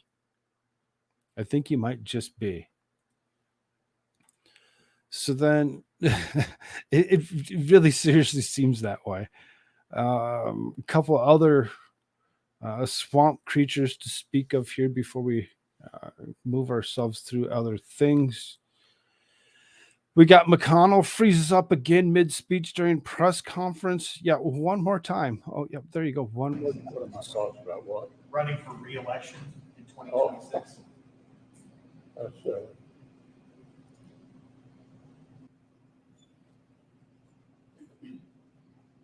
Did you hear the question, Senator? Running for re-election in 2026? All right, I'm sorry, you all. We're going to need a minute. Senator. Benny.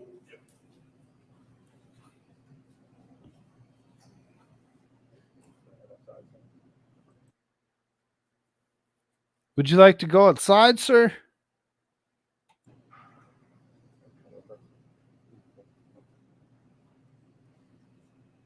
Okay. Somebody else have a question, please? Does he really not have anything to say about running for re-election in 2026? Was that a no?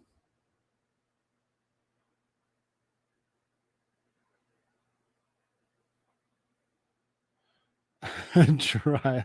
That's embarrassing. Pretty sure he was pooping. Maybe.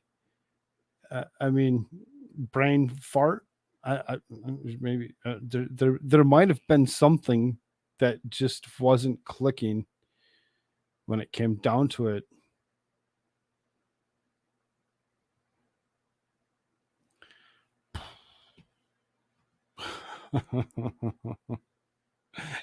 If anybody else did that, you know damn well they'd be called out for actually being you know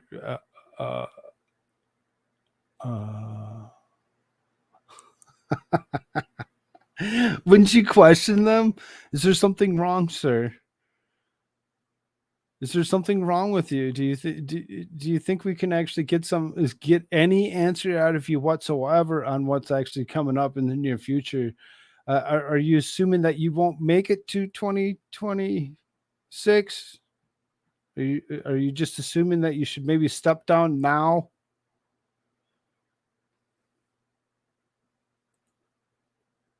It's really scary. It's really scary to see something like that actually happen right out in front of you. And I'm seeing like, what the fuck is going on? Well, he's not talking. Oh, he's not talking. Is nothing to see here? Don't worry about it. All's good.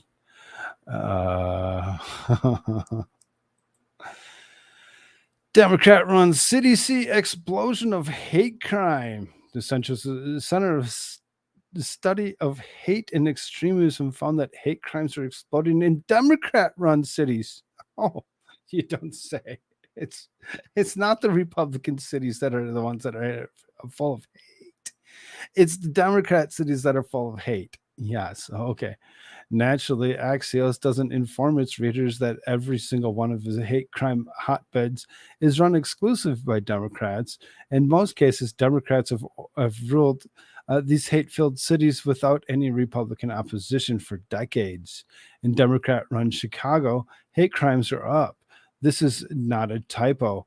84.6% over the last year. Chicago has been run by Democrats since 1931. The Democrat-run Austin hate crimes have surged 58.6%. Austin is one of the most left-wing cities on the planet. Democrat-run Los Angeles hate crimes are up 40.6%. Los Angeles had only one Republican mayor in 62 years. Democrat-run Philadelphia hate crimes are up 26.5%. Democrats have run Philly since 1952. Democrat-run New York hate crimes are up 14.3% under Republican Mayor Rudy Giuliani. New York was a jewel of a city, safe and clean. In less than 10 years, 2 Democrat mayors have driven the city into the dirt. Democrat-run Dallas hate crimes are up 3.6%. It's a small percent compared to most. Dallas has had one Republican mayor since 1995. Only 3 Americans' largest cities saw a decrease in hate crimes. San Diego, Wales, vagina, which has had a steady mix of Democrat and Republican leadership. Phoenix and San Antonio. Again, Axios doesn't want its gullible readers to know this, but even smaller Democrat-run cities like Sacramento and Kansas City, Missouri, are seeing a hate crime explosion of 47.4% and 32.3% respectively. Sacramento hasn't had a Republican mayor in the last 50 years. Kansas City has had one Republican mayor since 1930. The explosion of hate crimes is not an American problem. It's a Democrat Party problem. Oh, really? We didn't know that. We didn't know that. We didn't know that Democrat-run cities are the ones that are actually throwing and spreading hate crimes. Hate crimes only occur when it proves the accepted narrative. There's a group of criminals who are attacking and robbing only elderly Oriental people, but it's not a hate crime. I wonder who those are. Not hate crimes. Sure. So, to help prevent hate crimes, we should listen to the likeness of like somebody like this guy. Because, Swalwell will really actually make you feel better about yourself. I don't know about you, but I'm pretty pissed off that another community has had to suffer through, more communities, plural, have had to suffer through mass shootings in just the past 2 days. Jacksonville, a very racist, white supremacist, went out with an assault rifle and mowed down 3 people. What's an assault rifle? What's an assault rifle? Can somebody answer me? What's an assault rifle? I don't quite get it. I don't understand. Are you trying to say Armalite rifles, ARs, or assault rifles? Or are you saying all rifles are assault rifles? Oh. Today, right now, kids at UNC Chapel Hill are ducking and covering, running for their lives because a dangerous weapon has ended up in the hands of a dangerous individual. We can't live this way. We don't. Ended up in the hands of a dangerous individual. There it is, right there. Assault rifle is a made-up term. Exactly. It's exactly what it is. It's a made-up term. They like to actually try throwing that term around as much as they possibly can to try to get people to actually think some way differently than what they actually should. It's a Democrat narrative that they're pushing to actually make you believe that, they used an assault rifle. Have to live this way. So here's what we have to do. We have to ban assault weapons. We have to buy them. Wrong. You don't have to buy them all. Back. We have to make sure the most dangerous weapons never end up in the hands of the most dangerous people. We must choose our kids, our children, the most precious people in our community, to actually teach them how to use guns properly. That's what we need to do with them. We need to choose those people and actually teach them how to use them properly to actually protect yourself from the tyranny of a government. You must choose them over their killers. It's very binary. Either you choose them or you don't. And this guy is the reason why the government's as horrible as it really is. Because the ignorant things that he likes to say. Thank you. The funny one is there's actually a guy out there. I know you're going to be like, really? This guy?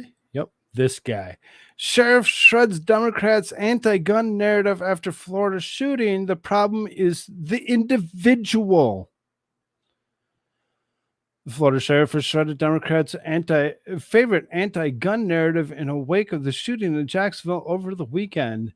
During a press conference on Sunday, Jacksonville Sheriff T.K. Waters rebuked the Democrat narrative that blames guns, not people, for atrocities in which a firearm is used. On Saturday, a 21-year-old gunman opened fire in the Dollar General in Jacksonville. The shooter murdered 3 people before killing himself. The perpetrator left behind multiple manifestos, authorities said. The manifestos revealed that the gunman's motive was to carry out the attack. The attackers were racially motivated by his hate for black people, law enforcement said. At the press conference providing an update about the attack, a reporter asked Waters what should have been done to prevent the atrocity. The reporter appeared to be trying to lead the sheriff into making an anti-Second Amendment statement. However, Waters explained that the problem is not guns. It's never been. It's never been. It's the mental incapacities of the person behind it. The problem is the people who use them in an evil manner. The story is always about guns, watershed, blazing the leftist narrative. People are bad. This guy's a bad guy. If I could take my gun right off right now and lay it on the counter, nothing will happen. It'll sit there. But as soon as a wicked person grabs a hold of that handgun and starts shooting people with it, there's a problem. The problem is the individual. Now guns are a tool that people use to do horrible things, but it's the individuals that wield these things. So we are working hard to try to stop that. But in this situation, in this case, there's nothing saying there was nothing illegal about him owning the firearms. The assailant was able to legally purchase firearms despite the fact that he had been placed in temporarily involuntary mental health hold in 2017 under the state's Baker Act. Maybe you shouldn't allow him because he had mental issues, whatever, possibly. If he was actually being held for mental issues, that might actually just kind of put you to the point of actually maybe saying such a thing, other than the fact that the Second Amendment says, nah. Florida Governor Ron DeSantis shared a statement or a sentiment noting that the shooter was a scumbag. This shooting, based on the manifesto that they discovered in the scumbag that did this, was racially motivated. He was targeting people based on their race. That is totally unacceptable. This guy killed himself rather than face the music and accept responsibility for his actions. He took the coward's way out. We condemn what people in the strongest possible terms. We've offered support from the Sheriff Waters in the city of Jacksonville, and we send the condolences and victims of the families who are victims in very cowardly act. About time somebody actually wakes up to the situation and doesn't call it out for being the gun's fault, but being the person behind it. Thank you to this guy, this sheriff, Mr. TK Waters, for actually doing just that. Much appreciated to actually hear that there's actually people out there that have the ability to actually think about it and actually be like, nah, it's not the gun. It's never been. It's never been. I think for the most, we should be able to move through the rest of this very quickly.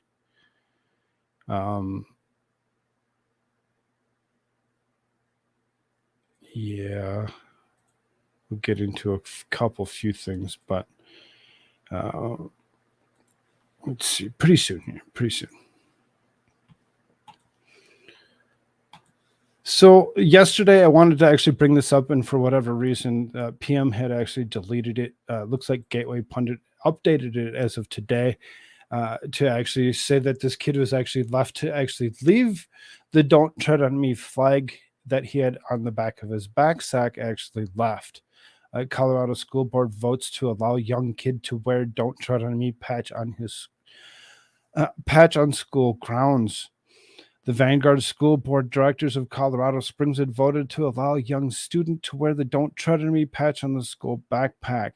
The Gateway Pundit reported that the new now viral video of the Vanguard School in Colorado Springs told 12-year-old Jaden that he had to remove the flag because it was the origins of slavery, which I believe they were wrong. I do have that video. I actually downloaded it last night just in case. And just in case, it's just a quick little 3-minute little video here I'm going to play. Thank you. Do they know what the Gadsden flag is? That it's a historical flag? So they're, the reason that they do not want the flag, the reason we do not want the flag displayed is due to its origins with the slavery and slave trade. That is what was, that's the reasoning behind them not wanting to display. The Gadsden flag? The "Don't Tread on Me." Okay. Which is the Gadsden flag? Okay. Okay, so he what's going to happen if he doesn't take it off? He is able to go. I was actually just telling him, like, I was upset that he was missing so much school. I'm like, so I asked if can he just take his stuff out of his bag and go back to class. Like, I just want him to go back to class. The bag can't go back. It's got the patch on it because we can't have that in and around other kids. So that's what I was trying to, and then he said you were close. So I was like, oh, okay. Yeah, it has nothing to do with slavery. That's like the Revolutionary War patch that was displayed when they were fighting the British. Like that's the revolution. Maybe you're thinking of like the Confederate Confederate flag. Okay, I am Is there just history here to to it? enforce. No, I am here to enforce the policy that was provided by the district. Okay. And definitely, you have every right to not agree with it. Because the ACLU says that he's allowed to wear that. If you like go on their website, it's like says in big letters. All I'm saying is that unless there's like a ban on patches, period. Like if you said there's no patches allowed at the school, you cannot display what you think or anything like that, or what cheer or anything like that. I think it's like one-sided, because you allow some patches but not other patches. Kids have patches like other names and like the American flag and backpacks. Yeah, that was like flown during the revolution with. I just don't understand that at all. So what I can do is if you go onto the ACLU's website, So they don't seem to understand exactly where the "Don't Tread on Me" flag actually comes into play. They don't seem to actually get it. They seem to have actually forgot exactly what the truth actually is behind this particular flag, and why this flag is actually something to be looked at as something other than what they were actually saying it was for. They're actually trying to say that it actually promotes slavery and this, that, and the other. It does nothing of that. Does nothing of that whatsoever. That woman should be teaching students when she should not be teaching students when she's that ignorant herself. Kid is smarter than the teacher, of course. He knows it's being recorded. He probably does. Feelings over facts, the dumb way. Yep, exactly. The dumb way. The snake is 13 sections for 13 colonies. Exactly. So then, the Gadsden flag is a historical American flag in yellow field depicted in a timber rattlesnake curled around a strike. Ready to strike. Beneath the rattlesnake is the words "Don't tread on me." Some modern versions of the flag include an apostrophe.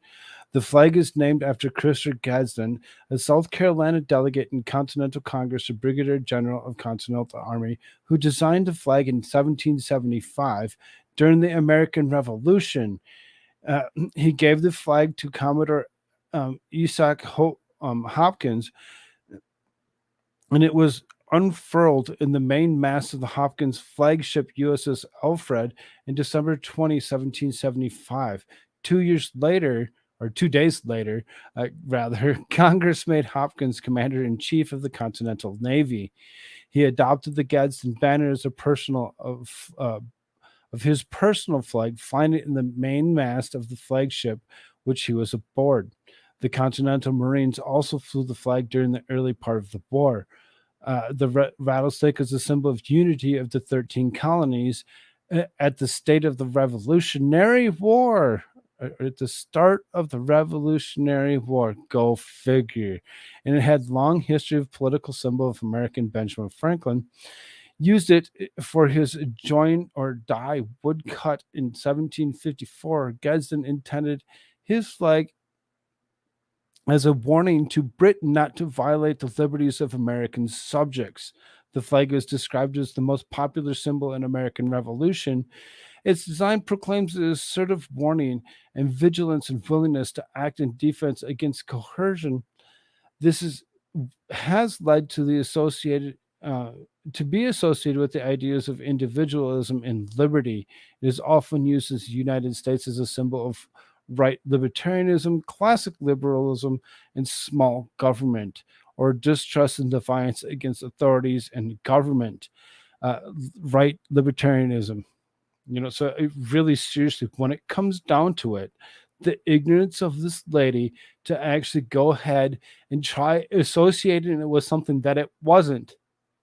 It had nothing to do with, is just that, ignorance. She seriously didn't know what the fuck she was talking about, and she decided that she wanted to actually try pushing for something that wasn't true because she had no clue about the truth. Apparently, the educator needs to be more educated when it comes down to it.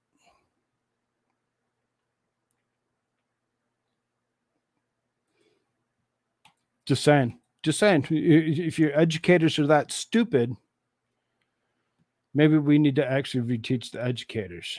Maybe we need to actually go into these schools and pay attention to what they're actually about. Portland Public Schools no longer allowed to issue zeros for cheating or missing work under new equity grading guide. What?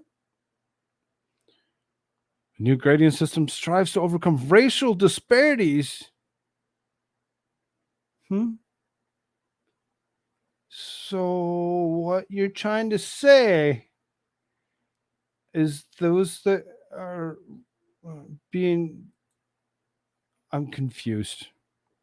Can anybody actually tell me the truth on this? Why would they actually call it racial disparities and then say that if we're not going to give you zeros for cheating any longer, that it's an equity thing? Gee, it kind of sounds a little fucking ignorant. It's so stupid. It's so stupid to the point that we're going to take away zeros because it actually, giving people zeros for cheating. You're not going to learn anything if you're cheating. It's okay. They don't need to learn the truth anyway. Don't give them zeros. It's racist to do such a thing. With equitable grading practices which forbid teachers from giving zeros to students who cheat or fail to turn in homework are being tested in Portland public schools. Failure to turn in your homework doesn't get you a zero anymore? Oh, okay. You're going to pass no matter what, just as long as you actually can show that you're equitable enough to actually go ahead and pass. Fucking dumb are we?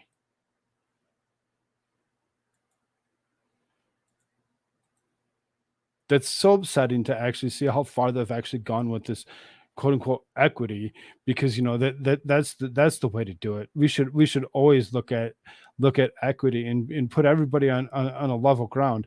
You never fail ever again for not doing your homework. You'll never fail ever again for looking over at your neighbor to get the answers off of them. You'll never fail ever again, period. Because why? Oh, we want to put everybody on the equal ground. So that way, the person that's sitting next to you that actually took their time to educate themselves to pass the test. It's so fucking dumb. It's dumb. It's so fucking dumb. It's beyond stupid at this point. We're actually going ahead and allowing kids to actually, it's okay. It's okay. We should probably be done here within probably the next maybe 20-ish minutes. Just saying. Anybody that's actually watching, paying attention, we're going to see if we can't actually push this over to Clumsy as soon as we're done. She's got a something happening here tonight to go along with the moon. Fitness influencer Larissa Borges, 33, dies of double cardiac arrest. Oh, no, a fitness influencer. Suddenly, so something happened. Yeah, let's not question it though. Let's not question it in any way, shape, or form. No, don't do it. Don't question it. Actually, why did it? Apparently, I didn't share that correctly. Don't question it. Don't look at that. Don't look into it. Just assume everything is normal. It's all normal. Blue State officials offered lawyer help getting his 13-year-old client sex change surgery. What? Blue State official offered lawyer help getting his 13-year-old client sex change surgery. Nothing wrong here. Nothing wrong. It's okay. You can't get what you want here. We got a lawyer that will actually help you with your 13-year-old to get the surgery that he wishes to have. Jane Beyer, senior policy advisor, Washington State Office of Insurance and Commissioners, offered assistance to an attorney looking for help to get a sex change surgery for his 13-year-old client, according to emails obtained by the Daily Caller. Kaiser Permanente, the parent's health care provider allegedly delayed the surgery in 2022, saying that the child would need to turn 14, prompting the attorney, John Cummings, to reach out to Washington State officials. We're happy to speak with him, and if the family's health plan is fully insured, then they can file a complaint for us to investigate further. Oh, okay, fully insured, and as long as because you're fully insured and because you have a lawyer, an attorney available, it's going to be okay. It's going to be okay for your 13-year-old to go ahead and transition. It's okay. It's okay. School district pays massive fine for pushing girl to change gender. Good. School district in California accused of pushing an 11-year-old girl into transgenderism is paying $100,000 to the mother who sued after having her daughter secretly socially transitioned to a boy. The New York Post described the victory of Jessica Conan and her 11-year-old daughter Alicia a landmark victory for parental rights. The mother found out the school had the girl use the boy's restroom, while pronouns and more. Her daughter has since decided to re-identify as a girl, and the California single mothers vowed to keep fighting for parental rights after the settlement in which she is represented by Center of American Liberty. They need to understand their place, and they need to stay in their place. The school nowadays, they're awful. So I'm going to fight this and fight to keep fighting this fight. Fight. Do it. I'm so glad that she actually got the $100,000 that she deserved, though she had actually lost her child to this transgenderism and bullshit that the school decided to actually hold away from her instead of actually letting her know exactly what had happened or what they were actually teaching her child. You're supposed to be able to trust the schools that your students are in, and it seems as that we're not able to actually trust the schools. I think that everybody should actually wake up to the situation, start homeschooling your children, stop them from being able to actually teach these ignorant thoughts.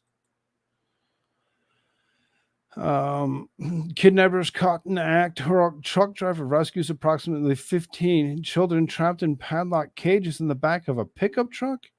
In a spine-chilling incident, vigilant truck driver who has gone under the name Michael became the hero by alerting authorities about a deeply unsettling situation. Michael was parked in the rest area off I-10 in New Mexico when he witnessed a pickup truck pull up nearby. A man and woman proceeded to unlock the padlock cage beneath the tarp in the back of the truck, from which they released several children. According to the videos uploaded by the truck driver, the kidnappers were seen ushering the children into and out of a bathroom in the rest area before locking them back in the cage. I'm sitting at this rest area. This truck pulls up, opens up the back, and it's like a cage-looking thing.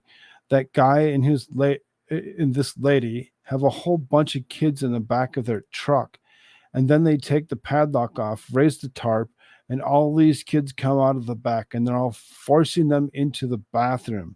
When they come back out, they're pushing the kids back into there, lock them back in there, lock them back in there, and then pulled the fucking tarp down. The truck driver's instinct kicked in as he noticed the children were being pushed into a bathroom and then locked back into the padlock cages. called 911. I don't know what's going on.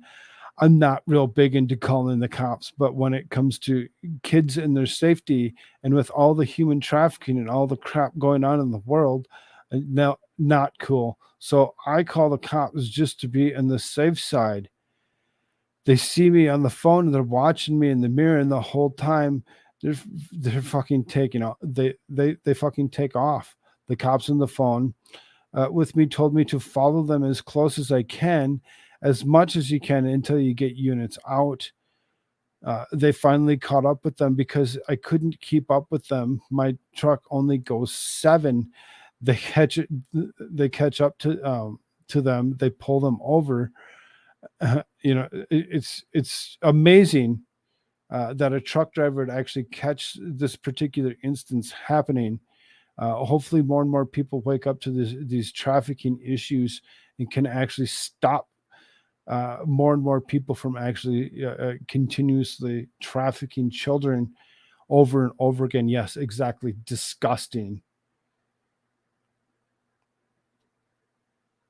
Disgusting. It's horrible.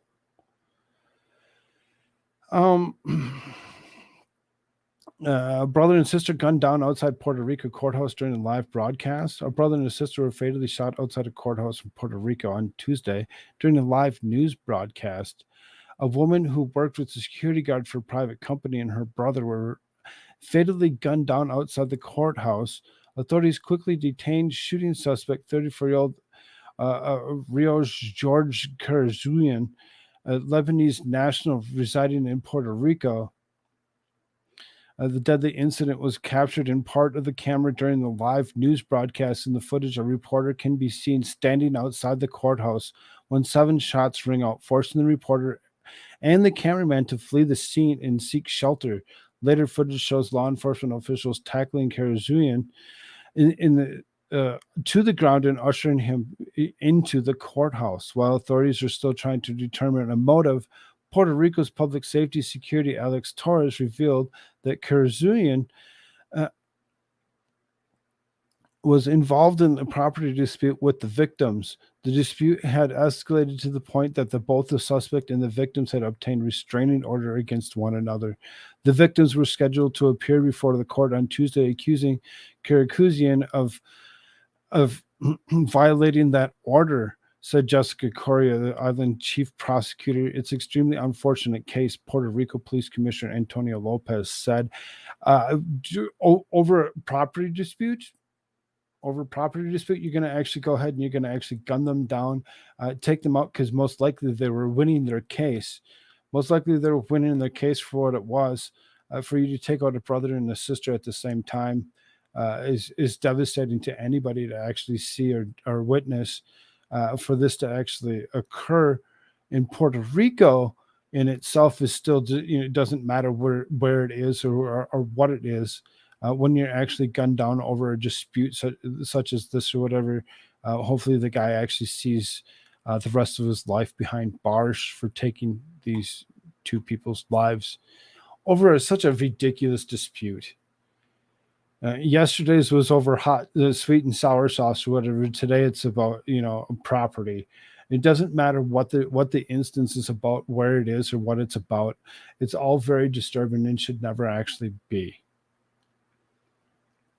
So that one thing left. I got one thing left. And then I'll see if I can't redirect. So one last thing. Again, I don't know how many times I've actually said, stop playing with the wildlife. Video shows idiot tourist bum rush bear at Yellowstone. A video shared on Sunday shows a group of idiot tourists running toward a mama black bear and her cubs in Yellowstone National Park. The footage shared by Torrens of Yellowstone shows a group of idiots literally sprinting toward a poor mama and her babies. And the most disgusting display of disrespect I've seen from humanity in a hot minute. One of the idiots was holding their own child in their arms and clearly had zero respect for the behemoth creature they were approaching. William Bryce Spencer apparently captured the video while watching the bears from a safe distance, according to the National Post. It was later shared by Instagram account, which combines the words tourists and morons to Torons, a beautifully fitting descriptor of the people featured in the page. This is how people can actually be. There's no sound. It's fine. You don't want to hear the wind rustling, but you can see the mom, and then there's the cub. There's the cub. They're going to come down along the road, and these people here come jump out their car like they're going to do something. Look, it's bears. Hey, it's bears. Let's go run up there. Let's go pet them. Hey, come on, kiddos. Let's go. I'm going to carry you. I'm going to carry you and be an idiot. Let's go after these bears. What are you doing? And you see that cop actually showed up at the very end there or whatever to actually I'm going to actually refresh the page because it's not going to allow me to watch it again here. At the very end of that, there's a cop that actually comes running, driving up in here to actually go ahead and tell them to get back in their vehicles. Just how stupid can people be over and over again? These tourists are disrespectful dumbasses and they have zero shit because they feel they're entitled. Yep. For whatever reason, why all these people decided to actually get out of these vehicles. What is this doing? What is this doing? There's no reason that anybody should do such a thing. And there's that cop. He actually says, everybody get back in your vehicles. Every single one of these people should be arrested for being a dumbass. Every single last one of them. It doesn't make any sense whatsoever why anybody would actually want to get out of their vehicle and go run after a wild animal, especially a bear with her cubs. You think she's not going to protect those cubs? Think she's not going to actually go ahead and just destroy you for actually being such an ignorant fuck? Just seriously so stupid. So goddamn stupid. What's up, Grimswar? Good to see you, brother.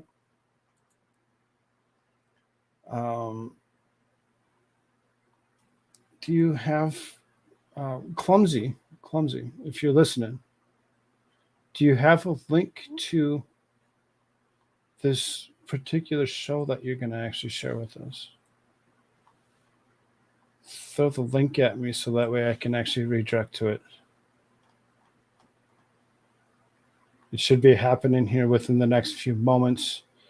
We actually talked to each other beforehand so that we could actually get this to actually work out correctly so she could actually get a decent crowd to actually go over there. I need the link to actually redirect to it. So.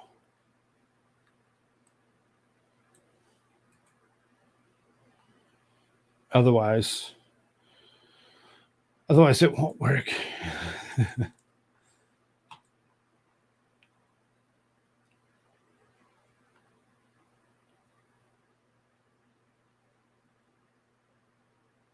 Yeah, I'm not actually seeing anything through the other side because it's not actually because it's a premiere like it is.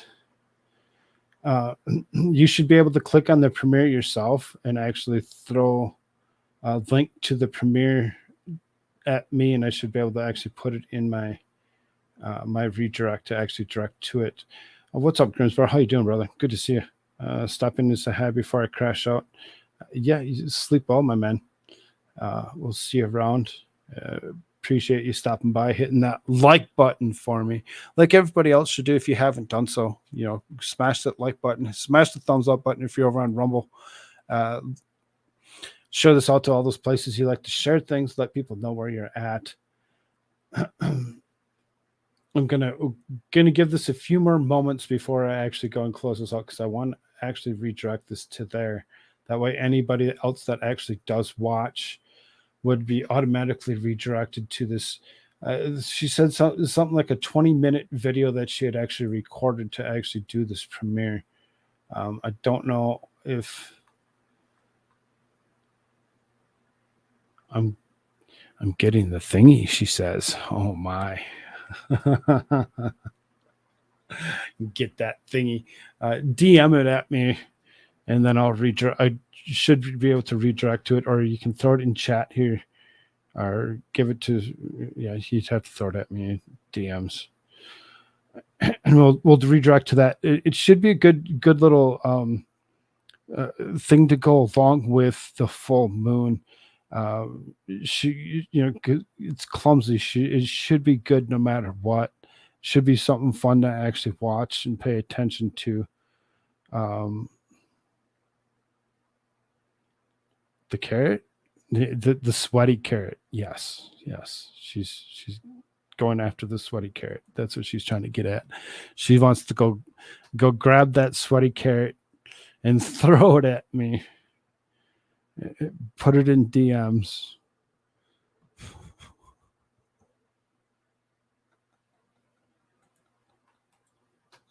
It's so good. It's so funny.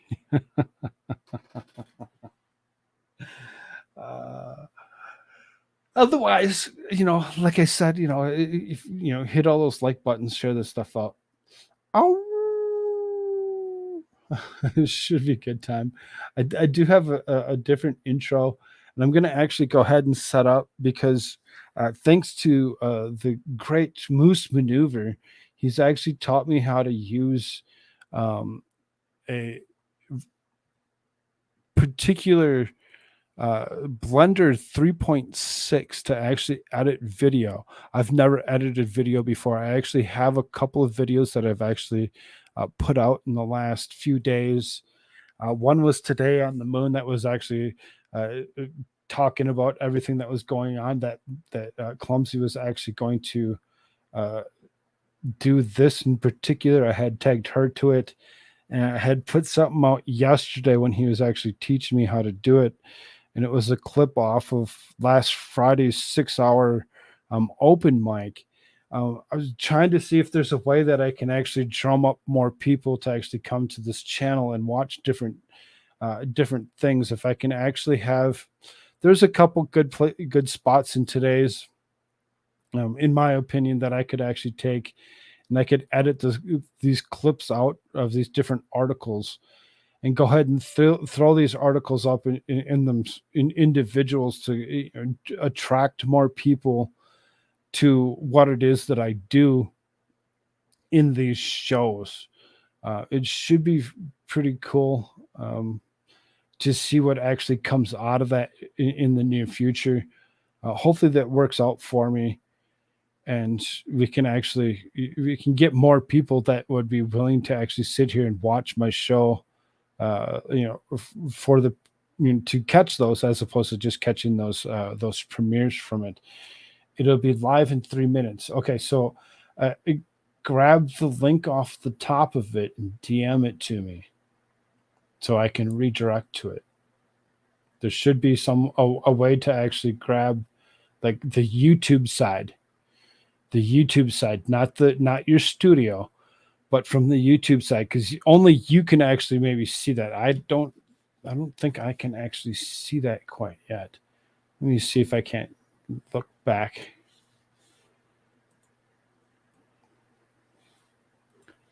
We'll see here.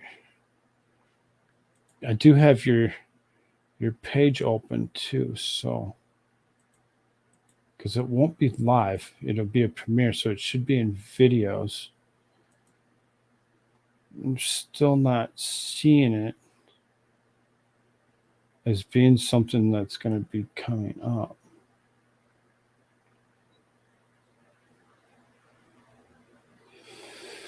Otherwise, if that's not going to work,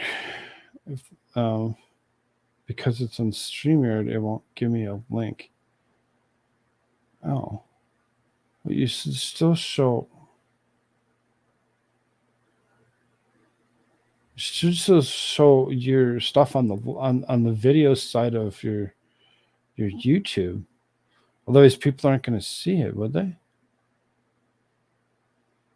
Confused. Oh well. All that being said, being that you're unable to actually see that in particular right away, be sure to pay attention within the next few moments. There should be a premiere coming up from Clumsy Clairvoyance. If you actually go, we'll just do this. We'll do this then. We'll get people to actually go click on this. Click on this link right here. Go ahead and bring yourself over to Clumsy and watch for this to actually come up. I do appreciate you all so very, very much. Thank you for being here. Again, smash that like button. Do all those wonderful YouTube like things. Rumble side, do the same. Hit that like button. Share this out to all those places you like to share things, and let people know where you like to hang out. Maybe we can actually create a chat over there as well. It seems as like the people that actually do join those chats on either side are the same people. So I do appreciate you all so very much. Thank you again, Mike Hunt, for the donations. I love y'all, and we'll see you later. I have a new outro, sorta. Let's see what I can do here. Let's see what I can do here real quick. Oh, I hear it. I hear something. Hold on. Can I redirect? It should be live. Okay. So she's live. Go hit that link and go bring yourself over there. Again, love y'all. Later. Thank you. Serve and should run for the election. Are you running? I'm not, sir. Okay, all right. Thank you. Thank you. This concludes our press conference. Please stay seated as the leaders depart, please. Please stay seated. We're winning all the competition. I don't want to live on this planet anymore.